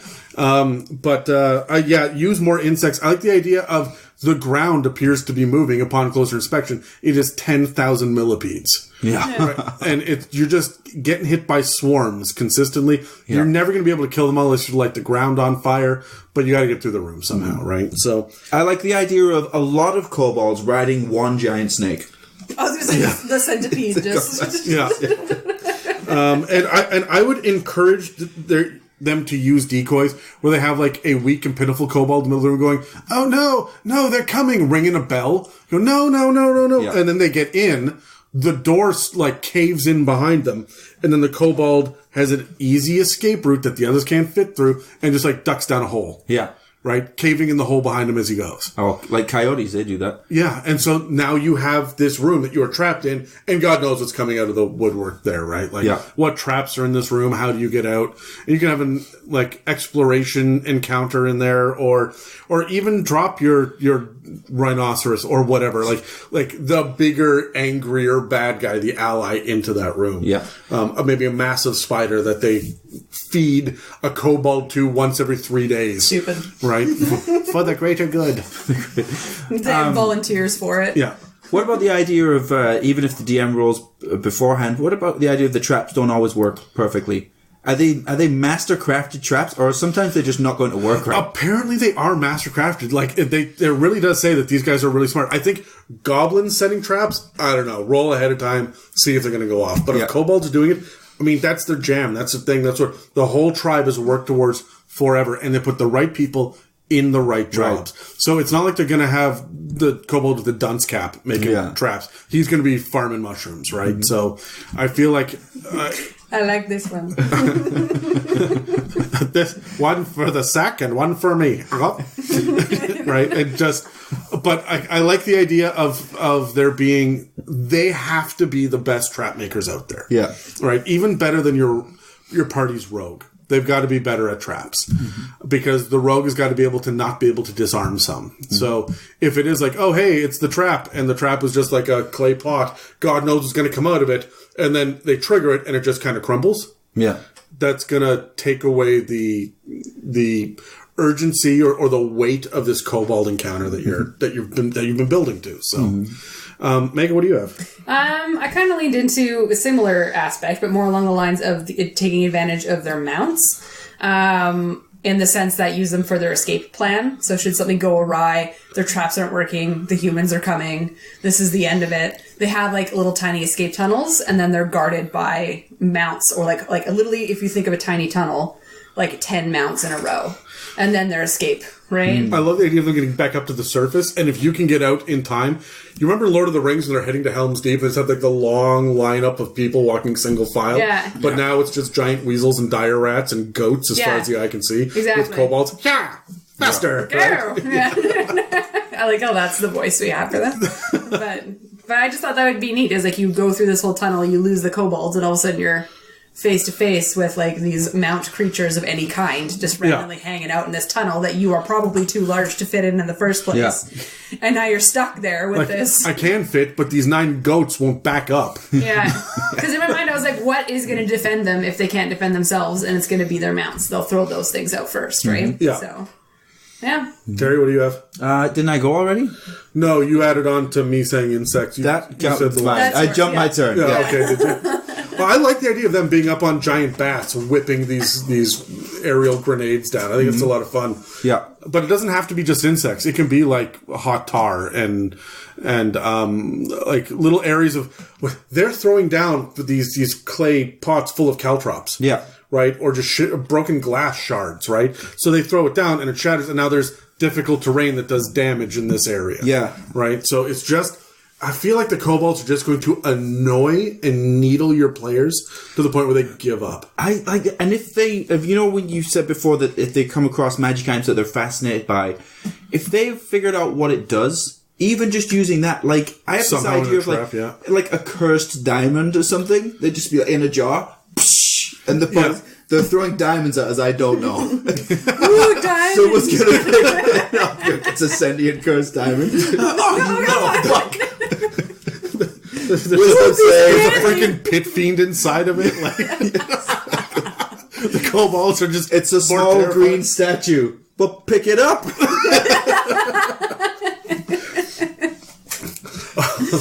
All right. So, are there any other thoughts about kobold combat? I mean, obviously, Pact Tactics. That's the big thing, right? Obviously, dragons. That's another big thing that we haven't really talked about a whole bunch. But I feel like these are foregone conclusions. Yeah. Right? Yeah. I just feel like they're not used to the best of their abilities, just because we do use them as comedic cannon fodder more than anything else. When really you could dig into something a little bit more complicated if you felt like it. You can get real and this sounds so stupid, but just watch Home Alone.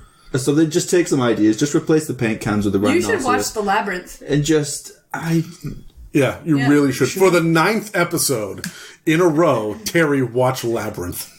Boys in D&D.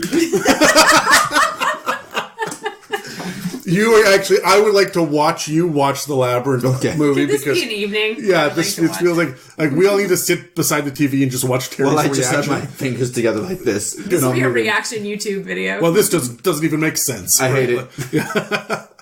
I love it. So, just really quickly, Terry, you've experienced a kobold horde in the past. Do you remember Acronis showing up for the first time? Oh, fuck that guy, yeah. I do. So, do you want to talk for a second about how scary Acronis and his cronies were?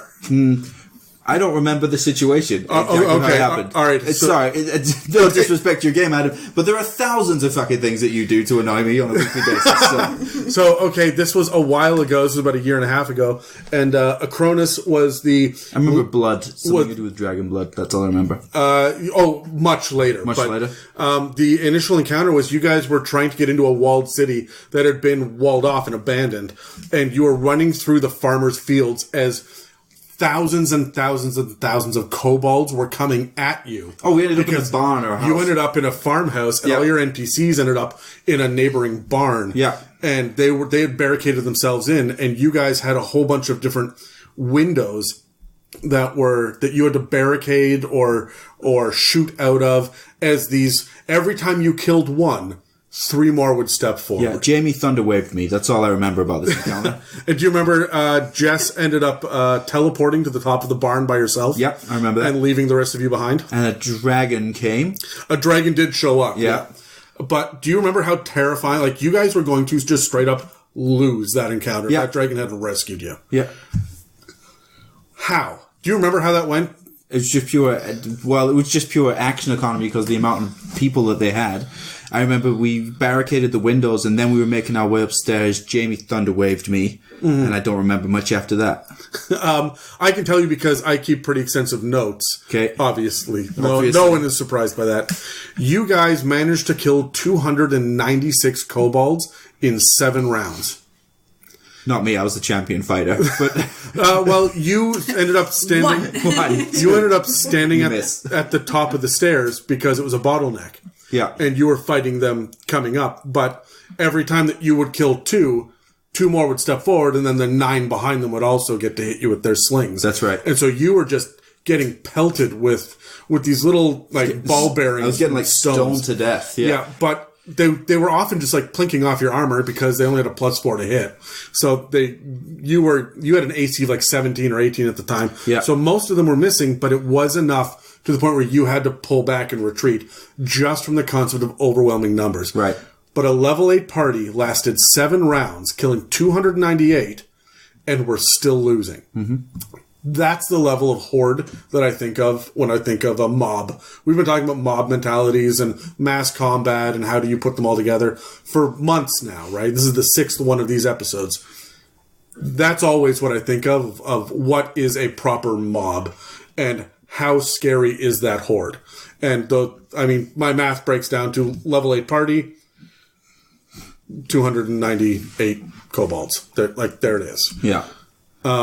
And you needed a dragon to rescue. You guys were going to lose. Jess was on 2 hit points left, and you were on a handful of hit points left, and Jamie was just pacing and yelling and thunder waving, whatever. Thunder waving. I'm so mad I'm going to thunder wave the fighter. In his defense, I think I told him to because he was trying to create distance, I think, so he could get past it, and I said I had no hit points. Yeah. I was just thunder wave me, I'll be alright. Yeah, and if I remember most of those kills, he had 110 kills just by himself. I think he did a lightning bolt straight down because I think he was trying to hit Acronis. Yeah. And he lightning bolted straight down. Yeah. Yeah, but that's the thing that happened was Acronis was the leader, and he was super annoying. You guys hated him from the moment he opened his mouth, and you all targeted him over and over again.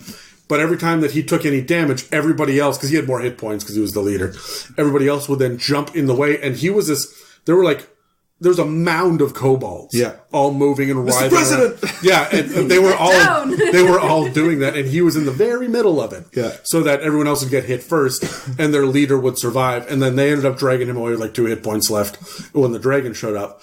But that was a unique scenario of them being on the offensive because they have overwhelming numbers. Yeah. Would you guys say that they would be on the offensive if they had 3,000 or 4,000? You think they would go after the gnome encampment if they could? But they don't have any ambition other than what's good for the tribe. Except fuck gnomes. That's one of their only things. But who's coming up with the idea? Because their main idea is protect the tribe, not eliminate other people. True, except gnomes. Except gnomes. Yeah, and that's really right in it. Except gnomes. Yeah. Right? Yeah. Do you think that they would do that, or do you think they would still hold back? I guess they would. Yeah, I mean they're not. They're not intelligent enough to think of the consequences. of who might be allied with those gnomes or But who's they're coming not afterwards. they're also not reckless. Like, that's written as well. They're not a reckless. That's true. They really are not reckless. Yeah. So They wouldn't necessarily put themselves in danger if they felt it would not be for the greater good, shall we say. So if they were going to lose more numbers than they thought, like, I feel like they're smart enough to know not to do that. Yes. yeah, I don't know. I could see it going either way. Like, I feel like if something told them to do it, like, Yeah. let's say there is the bigger bad or the dragon or something, Yeah. says, I need these things destroyed. yeah, They'd be like, oh, for the Horde! They'd do it. Yeah, But if they were just acting on their own, trudging around, and I don't think they'd do it on their own. I think No. if there was a powerful enough magic item or enough magic items, maybe they'd go for it. Yeah, there needs to be a... There would have to be also a motivation is the point. They're not Yeah. just gnolls. They're not just going for it. I think No. they would go for gnomes, though. You're right. But I don't think they're smart enough to think of the consequences. No, don't they think wouldn't they are. care about the consequence of killing all of them. No. But I don't think they would do it if they were on, like, 50 versus 10. Yeah. No, it would have to be significantly overwhelming. Yeah. And it would be, you're right. And the moment that the battle shifted against them, they're out. Yeah. So Like, oh, we made a mistake, sorry. that's their voice now. Oops, sorry. Oh no! Retreat! I don't even know what accent that is. Don't even know what Me these either. weird accents It's Mrs. Doubtfire. Is that what that was? Well, Mrs. Doubtfire is Scottish and so speaks like this. So speaks like this, dear. That's really Not like this! Hello! That was very good. All right, so let's take a second to do a shout out. Doubtfire. Sorry, do that again. That was excellent. Doubtfire. Nice. I like it. So, I want to do a quick shout out. And I don't know, I've not spoken to Terry about this in the past. Megan, I don't know if you know this. In Vancouver here, there is a group of people that play Hockey. hockey. No. Is that the Canucks? The Can Cups? No, they play D&D, but they play it on stage, and there's audience interaction, and there's a cover for it, and if you pay, and you can go in and sit, and it takes place at I believe it's a cafe, might be a bar, but they're out there, and they are performing every week. I believe it's on Wednesdays, and I think it's one Wednesday every month, isn't it? yeah, I think it's the first, you know what I'm talking about. I do then, know right? what you're talking about. Yeah, and Okay.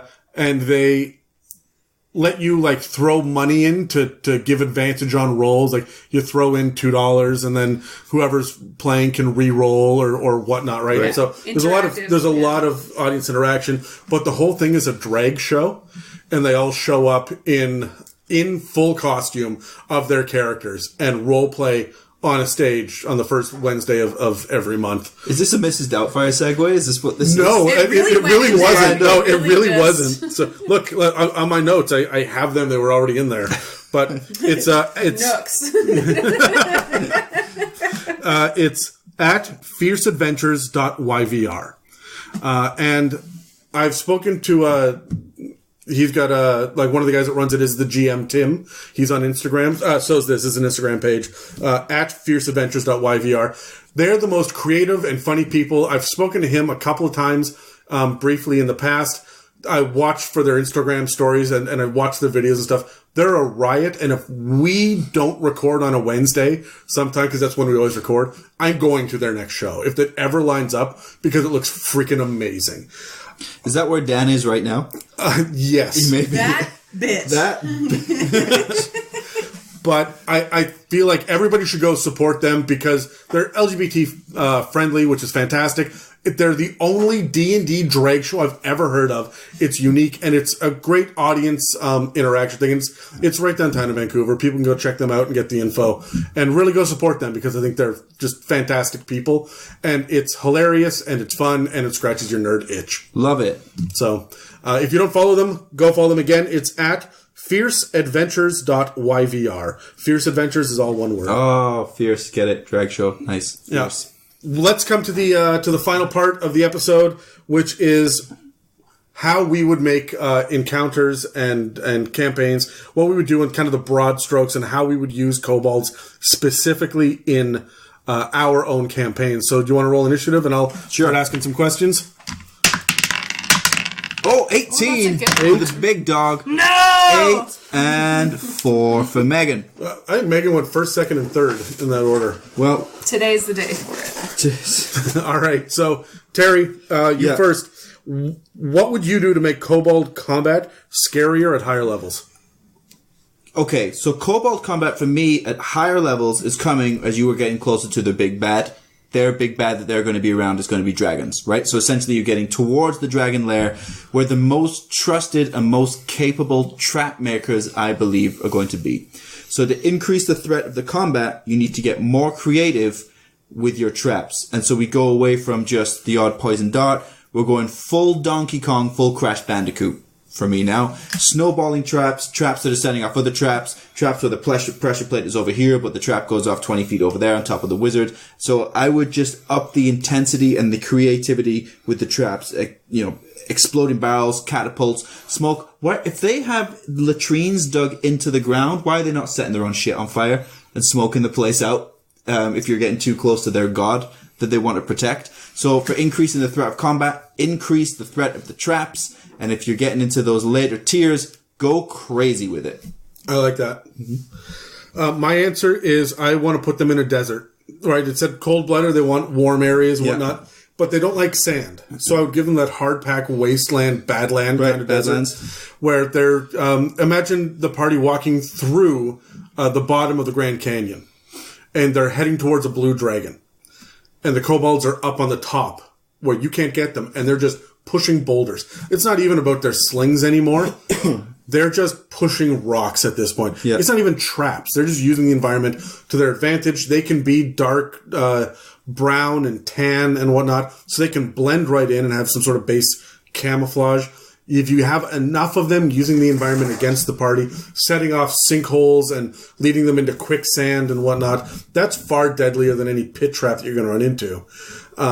But one of the things we talked about in the Blue Dragon episode was how the Blue Dragons, they keep their lair underground in sand and in dirt. And so when you go in there, they will just cave it in on you and walk away. Yeah. And then we'll come back later to burrow in, get their horde, and fuck off again, right? And they're also going to take all your magic items because your corpse is down there now. Mm-hmm. Well, who's caving that shit in? The kobolds. You walk into the dragon lair and there's a single kobold standing there holding 7 ropes, and all the ropes go up to the top of 7 pillars, and he just smiles at you and says, "Come get me." Yeah. For the greater good! And just pulls the ropes, right? And here comes the ceiling. Like, that's kind of terrifying, because every time that, like, maybe you get away from that the first time, but then the second time that you turn the corner, all right, we went right, that guy caved in the ceiling, let's go left, there's another one standing there. Yeah. And you can see him. And then, down the tunnel, through the corridor, 300 feet beyond him, you can kind of see that there's another one standing there with more ropes. Yeah. And there's just all of these kobolds, just kamikaze mission, holding ropes, ready to go. Yeah. I think that's a really fun way to make a single kobold way scarier, is just lean into the environment. We're talking tunnels and underground. Cave shit. And then you have to talk to them because you got to go full negotiator. Yeah. Walking in, one guy with a bulletproof vest, the white crisp shirt rolled up to the sleeves. He's one of you. Hold on, just wait. Yeah, he rips off the police Velcro on the front and drops it off. It's Keanu Reeves. He's whispering for some reason. Always a whisper. Always a whisper. Sexier that way. Oh my. Megan, what would you do to make? I leaned into the terrain as well, more just along the sense of if you're trying to find a way to snub your wizards with their AoE attacks and snub your fighters with their abilities to use multiple attacks at a time in small amounts of space. Turn off the lights, you're underground. Anyone who can't see in the dark isn't going to be able to see. You're in a tunnel that probably you are a single line. You can't actually move around. Yeah. Therefore, it takes away line of sight from those that can see in the dark, so most of your wizards can't actually use half their abilities because line of sight is gone. This sounds terrifying. This is like my fear, my phobia. You're in a tunnel, you can't move. Your ranger can't use their bow and arrow because they're not within line of sight. Like, your fighter probably can't see in the dark because it's probably and twisty variant. Tunnels too. There should not be a 40-foot long and straight things coming down from the ceiling. To your point, the traps should be coming down from the ceilings, from the walls, from underneath you.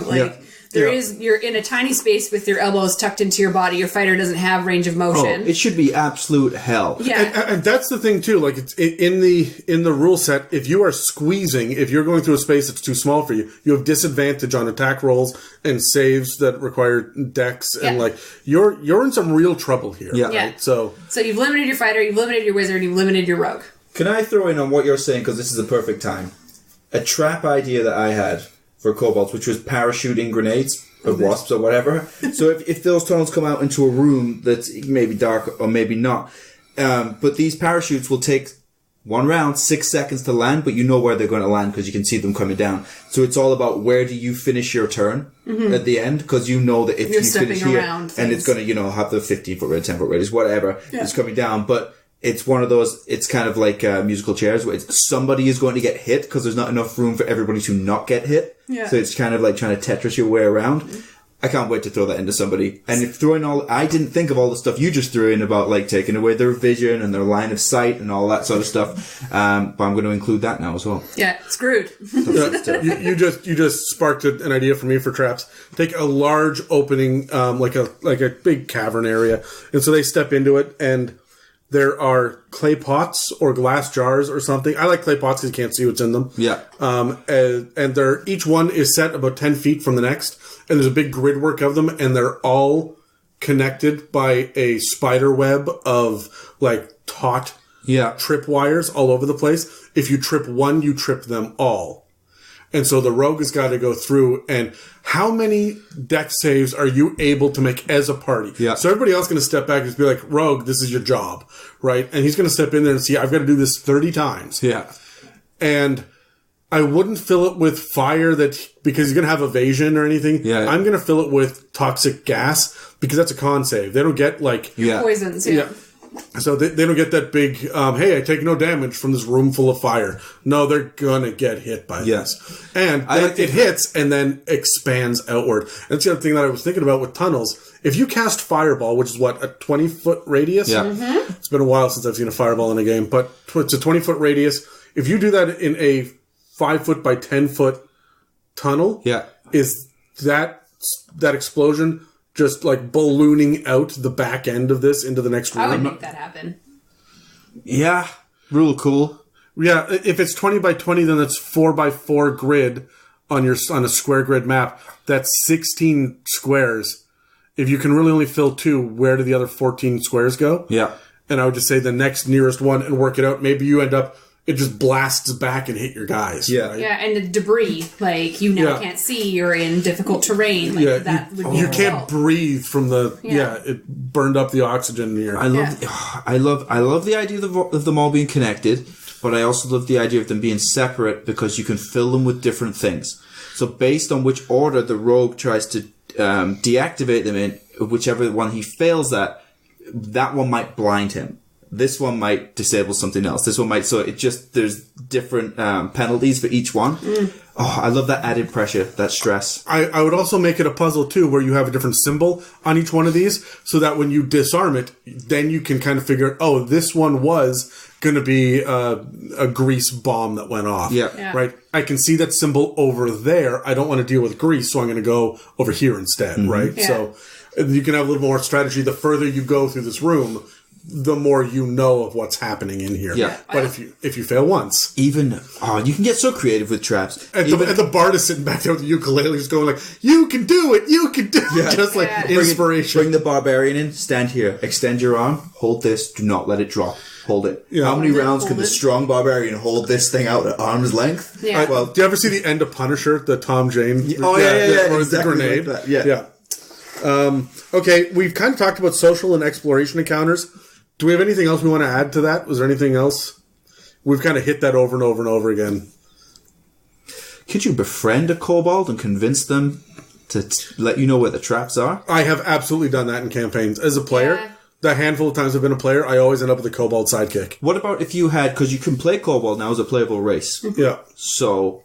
are they going to be loyal? I guess it depends on backstory whether they're going to be loyal to you or to the kobolds. But well, it depends. I think that you can get a PC's motivation is going to be whatever the player wants it to be. Yeah. So if you just say, "Hey, look, I will give you another magic item every 10 days you're with me," and it's just a magic seed. Yeah. Right? That just, turns blue. Like, there's nothing to it. Yeah. Right? You just go to the magic shop, say, what's your most cheap, mundane, bullshit magic item? The kobold doesn't know any better. Yeah. Right? And you just string the kobold along every so often, right? Yeah. And eventually, the kobold, the player's going to keep track. He's going to be like, okay, I have all 100 seeds. I'm out of here. Bye, guys. Yeah. Like, okay, wait. What else do we have? Well, the only thing we're not using is a deck of many things, right? Like, oh my god, could you imagine a kobold? Like, yes. Is there anything for social or environmental that you guys? Like, I just said creating a horde of your own. Like, you get your own kobold. It's the same thing where you get one kobold just follow you around with your magical item. Just being a magical deity and like convincing them that, like, if you are a dragonborn character, and just convincing them that you are someone worth following of some kind. Just have that charismatic conversation, and then you suddenly have a horde of kobolds around you. Dragonborn should definitely hold sway over kobolds. That makes a lot of sense to me. That would be, I would want to lean into that. If I was Dragonborn and I found a horde of kobolds, I'd be like, why are you following this bitch? Follow me. Let me go kill it and I'll take you. Right? Yeah. Like, I would, my big thing is I like the idea of there being someone who said, like, a gnome comes to you and says, you need to go down into the sewers and eradicate these kobolds. They're driving me nuts. They're interrupting my business. You go down, you slaughter like 15 of them, and you turn the corner and there's a human standing there in the middle of the sewers. He's like, what are you doing? Yeah. Stop this. These are city workers. Yeah. Yeah. What are you doing? Well, the gnome told us to. We're in a union. I was going to say, we are a union, and you are disrupting our time. And then tools. You go back to where the gnome is, and he's just spray painted "fuck kobolds" on the wall and skip town, right? Yeah. Like, and that's a really good twist on a first quest. Yeah. For a new party. Talk to your kobolds. Talk to your kobolds. Now they're up top. They're giving speeches. One of them stood on a crate. Yeah. It's literally a soapbox. Yeah. Now they're voting. Ugh. How do you guys handle a kobold horde in game? Any thoughts? Oh, let me consult my notes. Who was going first? That's you. Come on, notes. How do you handle a kobold? As the DM? Sure.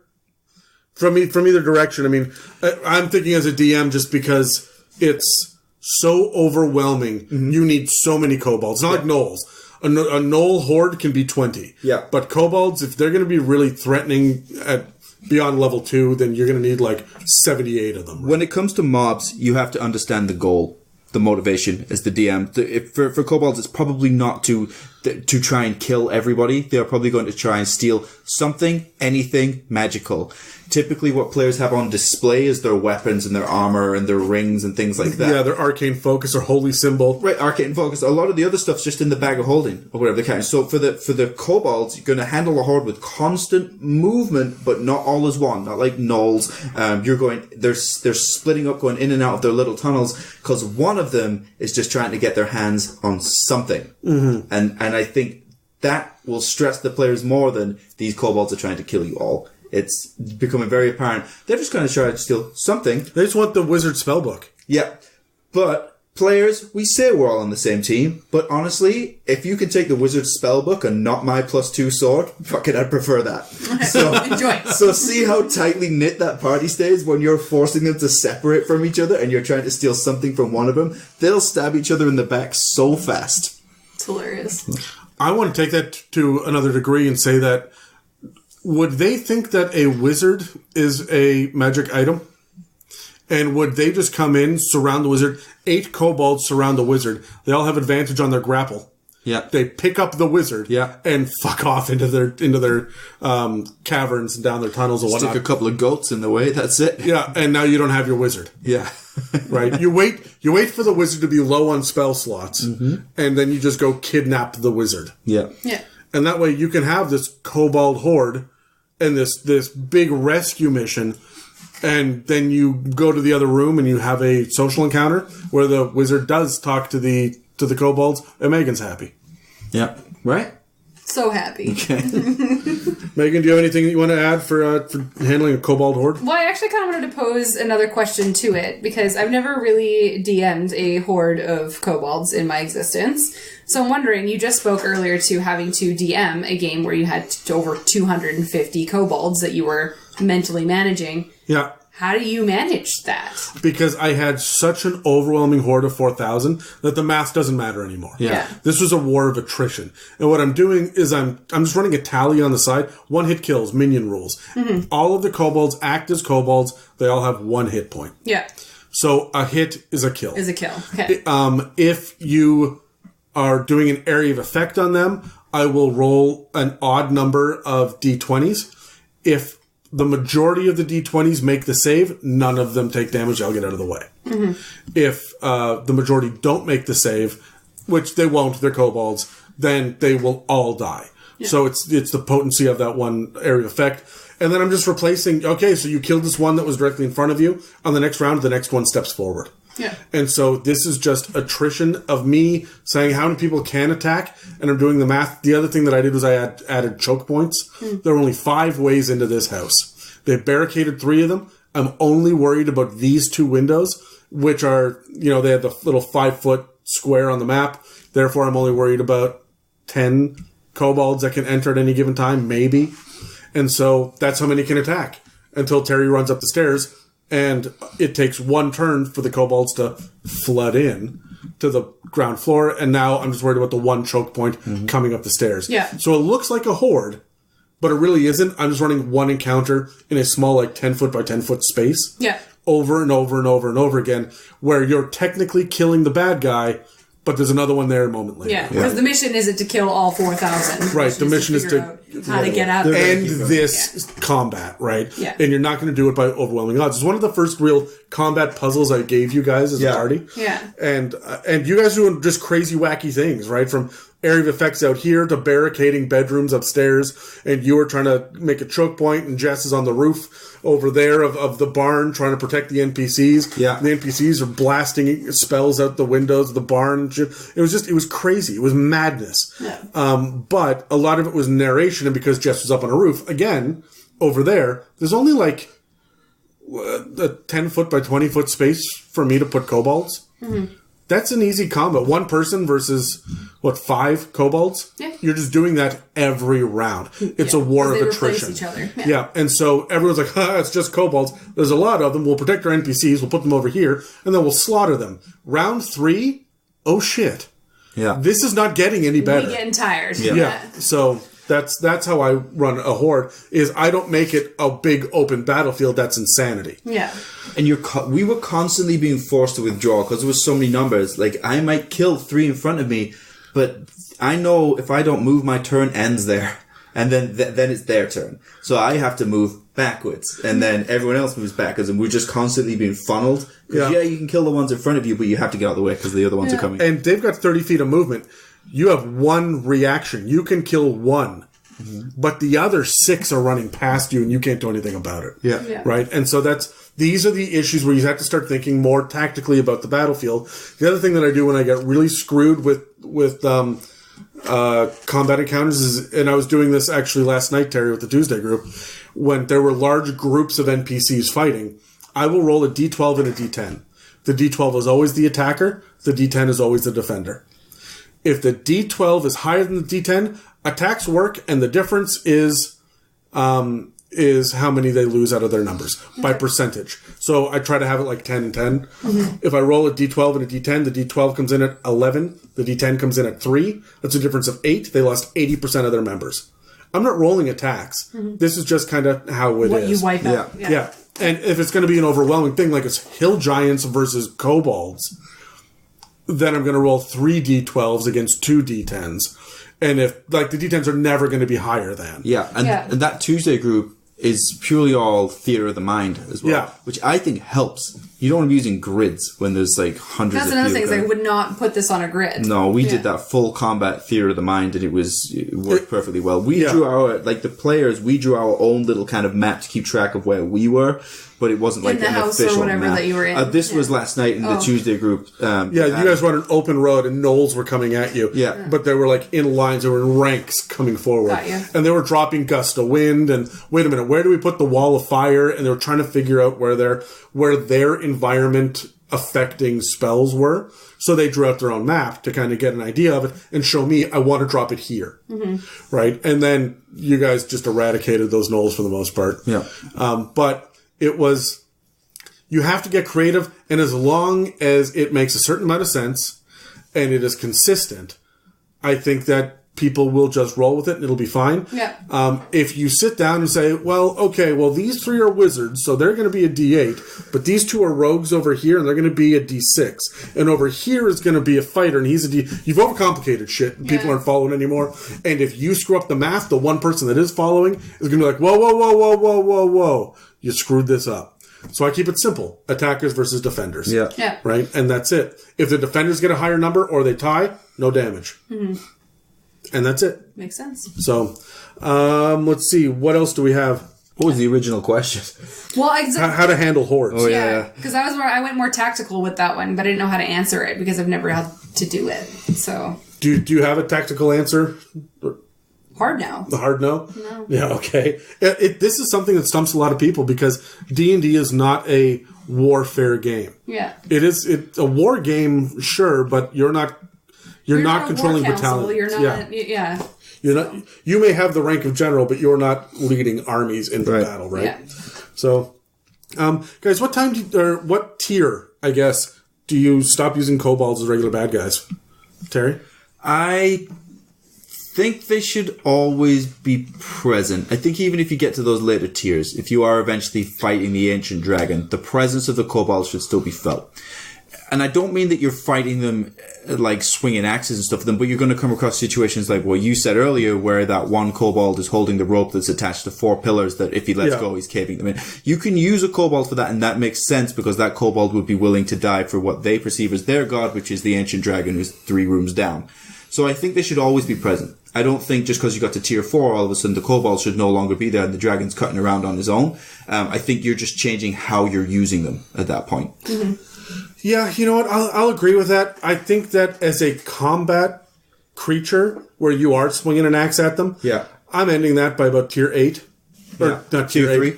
Yeah. No, level 8. Oh, level 8? Yeah, so solidly in tier 2. I don't want you to be up at level 10 still fighting kobolds. You've probably done that for a year at this point. Playing. It's time to move on to something else. And short of higher numbers... What about seeing them for the first time at level 8, though? But they're not... If everybody knows a kobold, they're squishy, they're easy to kill, but they're coming in and you're using them in this bizarre way. Yeah, okay, sure. And there are other kinds of kobolds, but we're just going to talk about the regular basic ones for now. Yes, again, you're looking at complicated, intricate traps, and you're talking about the sheer numbers that you have. At that point, if you're finding them for the first time, there's got to be a social encounter that's attached to it. Yeah. Or you're hitting environment first, suddenly you're in kobold territory, you weren't expecting this. You were hunting, I don't know, Kruthiks or bullets or something else that burrows. And you found these tunnels, and now, wait a minute, a trap just went off. Yeah. Right? And maybe a couple of natural ones did first, and you're not aware of... And then all of a sudden the clay pot blows up. You're like, well, fuck, what is that about? And now you're in kobold territory, and it caved in behind you, so you don't know where to go to get out. That's an interesting way of doing it. But then once you're out, you don't see those kobolds again, right? So I would say environment into combat, maybe social, and then if you can convince them, they'll just show you the way out. Yeah. Like, hey, we're here by accident. Oh, well, it's 2 lefts and a right. Fuck off.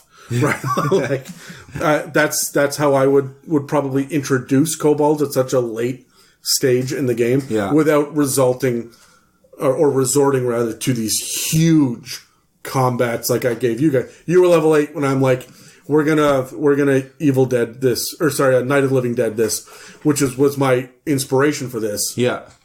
Attacking the farmhouse with overwhelming horde. I just substituted undead for kobolds because I wanted them to be a little smarter, right? So, hordes are difficult to run. You have to find a creative way to give the impression of the horde without having to run the mechanical horde. And often that's just replacing or just having overwhelming numbers. Yeah. If you're standing at the bottom of a cliff and there's 19 kobolds up there with slings pelting rocks down at you, they step up to the edge, pelt rocks down, and step back. Yeah. Now you can't target them on your turn. You're holding a single action. So there's no bonus action. Like, you can bonus action rage, but you can't bonus action attack and do a regular attack because they're not there. You have nothing to target. Yeah. Right? You can hold your action and maybe let off a fireball, maybe, but they've got 25 more behind them. That's how you do it, is you have smaller combats that never end. Yeah. Right? And that's your horde. So that's, I don't know. I say level 8. Anything beyond that, I got other things to use for that. Yeah. I mean, that's what cultists are for. Right. At that point, you're giving kobolds things like wands of magic missile, and that doesn't stack, right? No, and by level 8, you're right. There's books and books of monsters we can use here, and we're getting a little bit more creative. By level 8, they're starting to see weird, like, otherworldly stuff, and maybe people are talking about different planes and things. Yeah. Yeah. I don't know. I think that I like the idea of having the kobolds at every level, and the reason for that is what I brought up at the very beginning, that we all assume that a kobold is a kobold. Our party is automatically going to kill it, ignore it, or just move on from it. So especially if you get to a level 15, level 16 character, and they see a kobold, they're going to move away from it, or they're just going to vanquish it and move on. Whereas really, now that I've read more about kobolds, the amount of creative crap that you can do with them, such as the terrain issues and like the cultist issues, like they can become a cult of their own if they felt like it. Like you could use these to your advantage if you wanted to, and then make it a more interesting interaction. So to your point, a social interaction or something like that to kind of add to the storyline of where they're going. So maybe not the big bad, shall we say, but I feel like they do need to be present in the fact that it's like throwing a wrench into the party of, oh, you threw me a kobold? And it's like, well, actually, this is integral to the storyline. Yeah. And it would surprise them more than anything.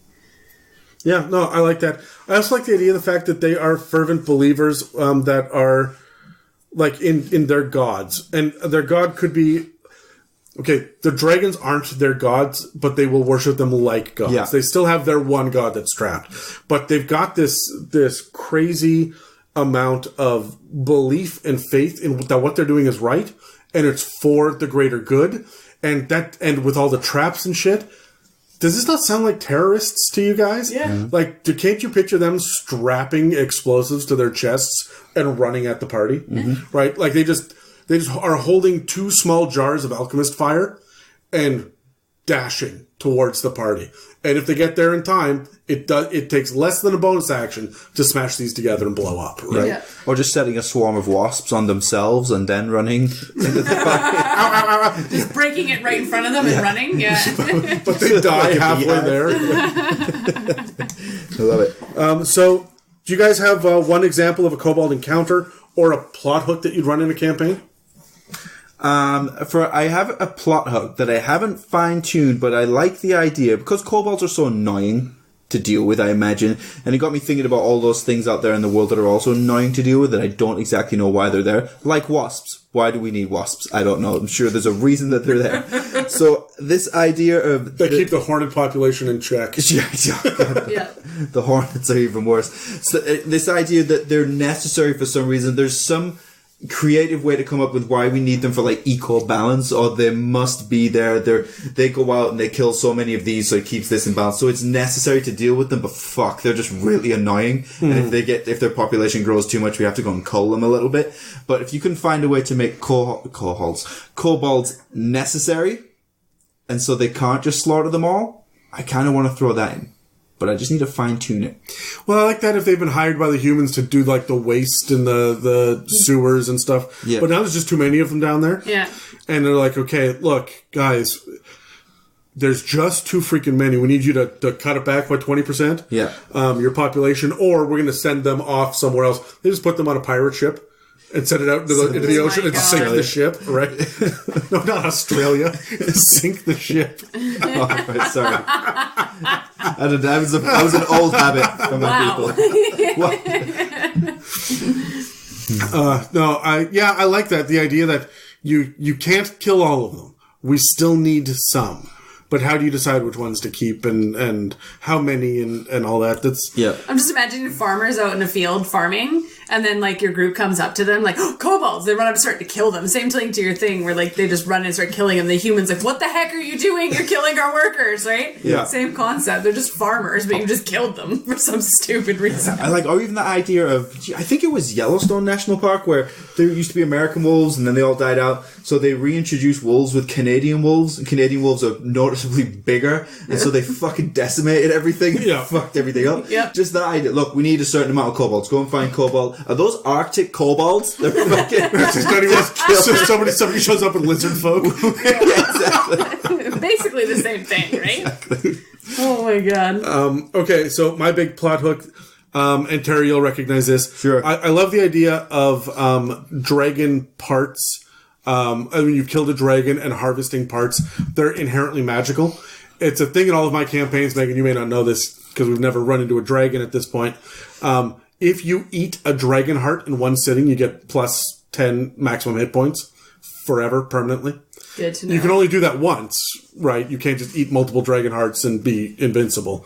But I like the idea of kobolds juicing up and getting more. They're getting tougher and they're getting levels, or they're getting sorcerer abilities because they're drinking dragon blood. And there's a dragon that is sitting there like pricking his finger and letting them suckle at like his bleeding finger. And then all of a sudden they can cast magic missile. Yeah. Or they can sprout wings and fly, or whatever the other the like sub genre, the sub monsters are. Yeah. They get that because a dragon is imbuing them with their own blood. I'm very happy that you go as dark as I do sometimes. Yeah. Can't all be sunshine and rainbows in this game. Like a good disease. Tell it to Dan, who's like, he just wants some sunlight in his D&D. It's been 2 years of pain. Megan, do you have any big plot hook or anything? So I actually wanted to build on my plot hook that I made for the Black Dragons. Yep. If anybody hasn't watched the episode, go watch it. And by watch it, I mean listen to it, because this is a podcast. So for anybody who hasn't, it was basically along the lines of that a Black Dragon had a horde of kobolds that would injure themselves specifically to worship their god. Oh, yeah, that's right. Yeah. So I said, okay, so now the party of whatever comes in and kills that dragon. What happens to the kobolds? So I thought it'd be really neat now that these kobolds have watched their god die. Now they think death is the only way to really worship their god. So now they're their own horde that worships now a dead god. And to keep themselves alive, because after a Black Dragon dies, it desolates the world, like their area. Yeah, the region. There's no food, etc. So now they actually hold Fight Club and kill each other, and the one who dies becomes food for the horde. That's cool. No, I like that. Dark as Yeah. And this only happens in this tiny little area, but that happened because a group of people killed their god, and they have nothing to do now. So what do? They create this new death is the only way to worship. So it's actually a good thing to sacrifice yourself. But then again, now what you're left with is the strongest of the Kobold Horde, which means they're actually stronger than your regular Kobold Horde, so they're harder to fight. Oh, and I love the idea of your low-level party getting ambushed in the night and dragged in to be gladiators. Yes. Yeah. Against these black dragon kobolds, which may one day be for hire. And if you get a legion of 2 foot tall black dragon kobolds, that's awesome. Yeah. All right. Do we have any final thoughts at all about kobolds before we wrap up this episode? I've learned that I will always talk to my kobolds. Talk to your kobolds. Be more creative than you are being. Yes. Even more so than you think you now should be. Yeah. The tactics and the traps and the what they do can be so much more interesting. Just go with it. Just run with it. It doesn't just have to be simple traps. That's my thought. Yeah. Anything, Megan? Final thoughts? Yeah, they don't just have to be fodder. Like, they could actually have a reason and a rhyme for being there. I love this idea of this elite legion of kobolds. Oh, yes. Because it's the strongest one. If they're just constantly doing Fight Club, the strongest ones that survive. Yeah. But it's an honor. It's not like it's this sucks, right? It's yeah. All right. My final thought is, if I'm going to play a kobold, even with all the negative stats as a player, if I'm going to play an actual kobold PC, I'm going to be a barbarian just so I get the D12 hit die. Yeah. Because I want a kobold with 248 hit points. Yeah. Amazing. I just think that's a load of fucking fun. I would just have him scarred up. You would as live well. to over 100. Maybe a gladiator kobold is actually right? Like a good character. Like, I like the idea, and like 2 feet tall and raging, and is just like the kneecap king, right? Like that's his big thing. He wields this giant great maul, which is just a medium-sized club. Yeah. And he just runs around and just fucking wipes His people out. necklace is just seen some kneecaps. shit. Yeah, right. Just seen some shit. And when the other players are like, kneecaps. This guy needs to be an NPC. I take it back. I don't want a PC like this. I want an NPC that is consistently trying to like goad your barbarian into getting into a fist fight. oh, I love it. And Just when like in a bar? when the fighter's like, I'm at half hit points, it fucking hurts. He's like, you know nothing of pain. I was molded by it. I come from the Black Dragon.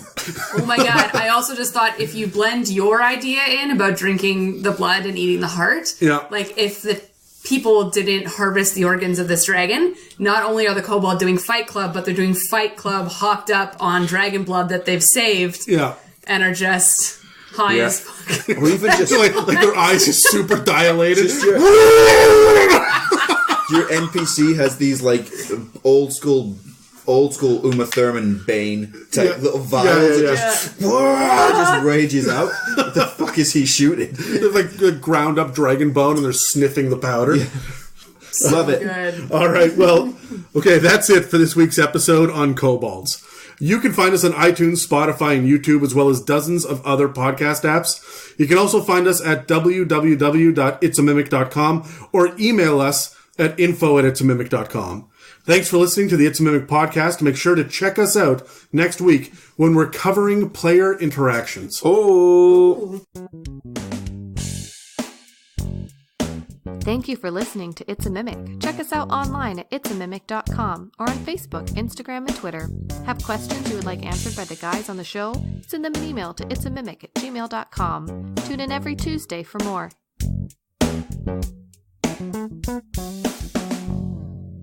Do you guys have claustrophobia? We've been talking about tunnels and kobolds and Yeah. shit falling. Do you guys have claustrophobia? Yeah, I'm not afraid of heights. I'm afraid of depths. Like going caving and stuff, because I am just abundantly aware that I'm surrounded by a planet at all times, and I can't stand that. It freaks me out to think of the fact that I can go down and then not be able to turn around and get back out. Yeah, and I don't like my arms being restricted at all. No, there was a thing in the news not long ago about some guy who had crawled down and he was upside down and he got stuck and he couldn't get back out. He like physically couldn't get his arms above his head to do it. Horrendous. And the weight of his own body forced in on his lungs from the position and he just suffocated under his own weight. And there were tons of people up top that just couldn't get to him. No. And that just scares the holy shit out of me. I'm not about that life. Also, I just don't think we need it. I think, I feel like if it happens to you, 9 times out of 10, it's your own fault. Just don't do those things. Stay away from it. Right? Like, I look at the people in the Descent and I go, this would never happen to me. It would never happen. No, I would never do this. No, I learned those lessons. Now I'm afraid of it. Well, okay. All right, so actually, I wanted to ask: do you guys how would you include phobias in a D&D campaign? Like it's a big factor in Call of Cthulhu, right? Like we remember that shit. But, Yeah. But would you do it in D&D? You mean against your players or like against the actual... Even as a player, PCs? would you choose, hey, I'm claustrophobic? And then would you play as that a character out? trait? Yeah. I would, but it tends to be the type of thing that other players will get annoyed about. Yes. If all of a sudden, if you're holding everybody back because you don't want to go into the tight space. Yeah, I'm just everybody else imagining you is said, gonna nope, not doing it. I'm Nope. not doing it. I'm sorry, I can't. I And don't. then you just become that asshole that isn't going to... Yeah, it's just holding everything back. Exactly. I'll never again play a vegan adventurer. Yeah. Absolute nightmare. Vegan. Everywhere you go. I'm terribly sorry. Is this Albert vegan? I'm a paleo. Did you Yeah. ever think about that? Play Curse of Strahd. You'll fit right in. You'll only eat koto if you're, what is that, a pescatarian? Pescatarian. Pescatarian. Yeah. Pescatarian. That Pescatarian. sounds like some kind of a bird. I believe that's Pescatarian. it's a type of pelican. So no then to phobias at all? You wouldn't do that? Even for yourself? Would you just say like, hey, my guy's really scared, I just want disadvantage on perception checks? Or... I think if we were going to do phobias, I would say, okay, player 1, which is what I call my players, player 1, if you have a phobia, don't learn their names. everybody needs to have some sort of flaw like that we can use But I against think them. that's what it fits in more into is the flaw of the character, not necessarily whether it's a phobia. Yeah, but I mean, I'd maybe make them roll a save or they're frightened or something, so... You would just use the frightened mechanic for it. I mean, why not, right? Yeah, But yeah. I find the frightened mechanic can be pretty crippling, especially if there's no, like, creature. It's usually about a creature, right? I think there should be a second stage to being frightened, which is if you fail again, you just start vomiting or something. Or just peeing. just be yourself. Okay, well, you've thrown spiders down on this table multiple times. Yes. Do you have arachnophobia? I hate spiders. Really? Can't I'm handle. sorry. Yeah. Nope. They don't. Yeah, they don't bother me that much. I guess until they get to a certain size, but then that's just because humans are afraid of everything of a certain size. There's just too many legs. They're not of this world. So yeah. I'm fine until they start making noises. Like some little big ones can hiss. I would pass out. Yeah, like that's I would just. And I don't know why. Like it's not inherently dangerous in and of itself, but the moment that it squeaks at you, you're like, "Fuck no!" That's just a rat with more legs. Yeah, I'm not dealing with that. No, I'm not about that life. No, that's you call Dan to come over, deal with it. Does Dan like spiders? Or I don't give a shit, but he's gonna like them more than I do. Dan is subservient to us. Edit this. So Edit the spider out. thanks. Would you flip that though, and then on a DM end, would you put like your monsters? Would you give them phobias? I would absolutely for kobolds specifically. Like if this tribe of kobolds has been attacked repeatedly by the same party over and over again, and they've just lost 50% of their numbers. Anytime they see anybody with like gleaming metal shirt on, they're just screaming and peeing and running away. I think that's where you graduate from tier 2 to tier 3, where you're not using kobolds that much anymore, in my opinion. Yeah. And it's because they're running screaming, because you are the Antichrist as far as they're concerned, right? Yeah. Anytime they hear someone say, I'm a vegan, they just run. Magneto was hospitalized today for low iron. Boo. Alright, here's something that's going to drive Dan nuts because he watches the Marvel movies and the X-Men movies and stuff. It says that the Winter Soldier is the one that actually shot JFK, but then it shows in one of the X-Men movies in a flashback that Magneto actually tried to stop the curve of the bullet from killing JFK, which means Magneto technically didn't defeat a guy with a metal arm, which doesn't make any sense to me. Right. Yeah. Science. So Dan's going to sit there and be like, fuck yeah. God damn. And then he's going to start looking up things on Reddit. Because that's your best source of information is Reddit. It's Reddit. Yeah. I can't go too deep in Reddit before I'm offended and I have to leave. Before I feel personally attacked. The only subreddit I participate in is the fuck Karen, because it's all nice customer service. Can I speak to your manager stuff? I speak to you? I'd like that. The D&D subreddits are so toxic. Yeah. I posted in there twice, and everybody's mad. Just fucking torn to bits. bits. It's basically like a horde of kobolds. Yeah, it really is. Neckbeards. All right, let's give it a 5-second pause for editing.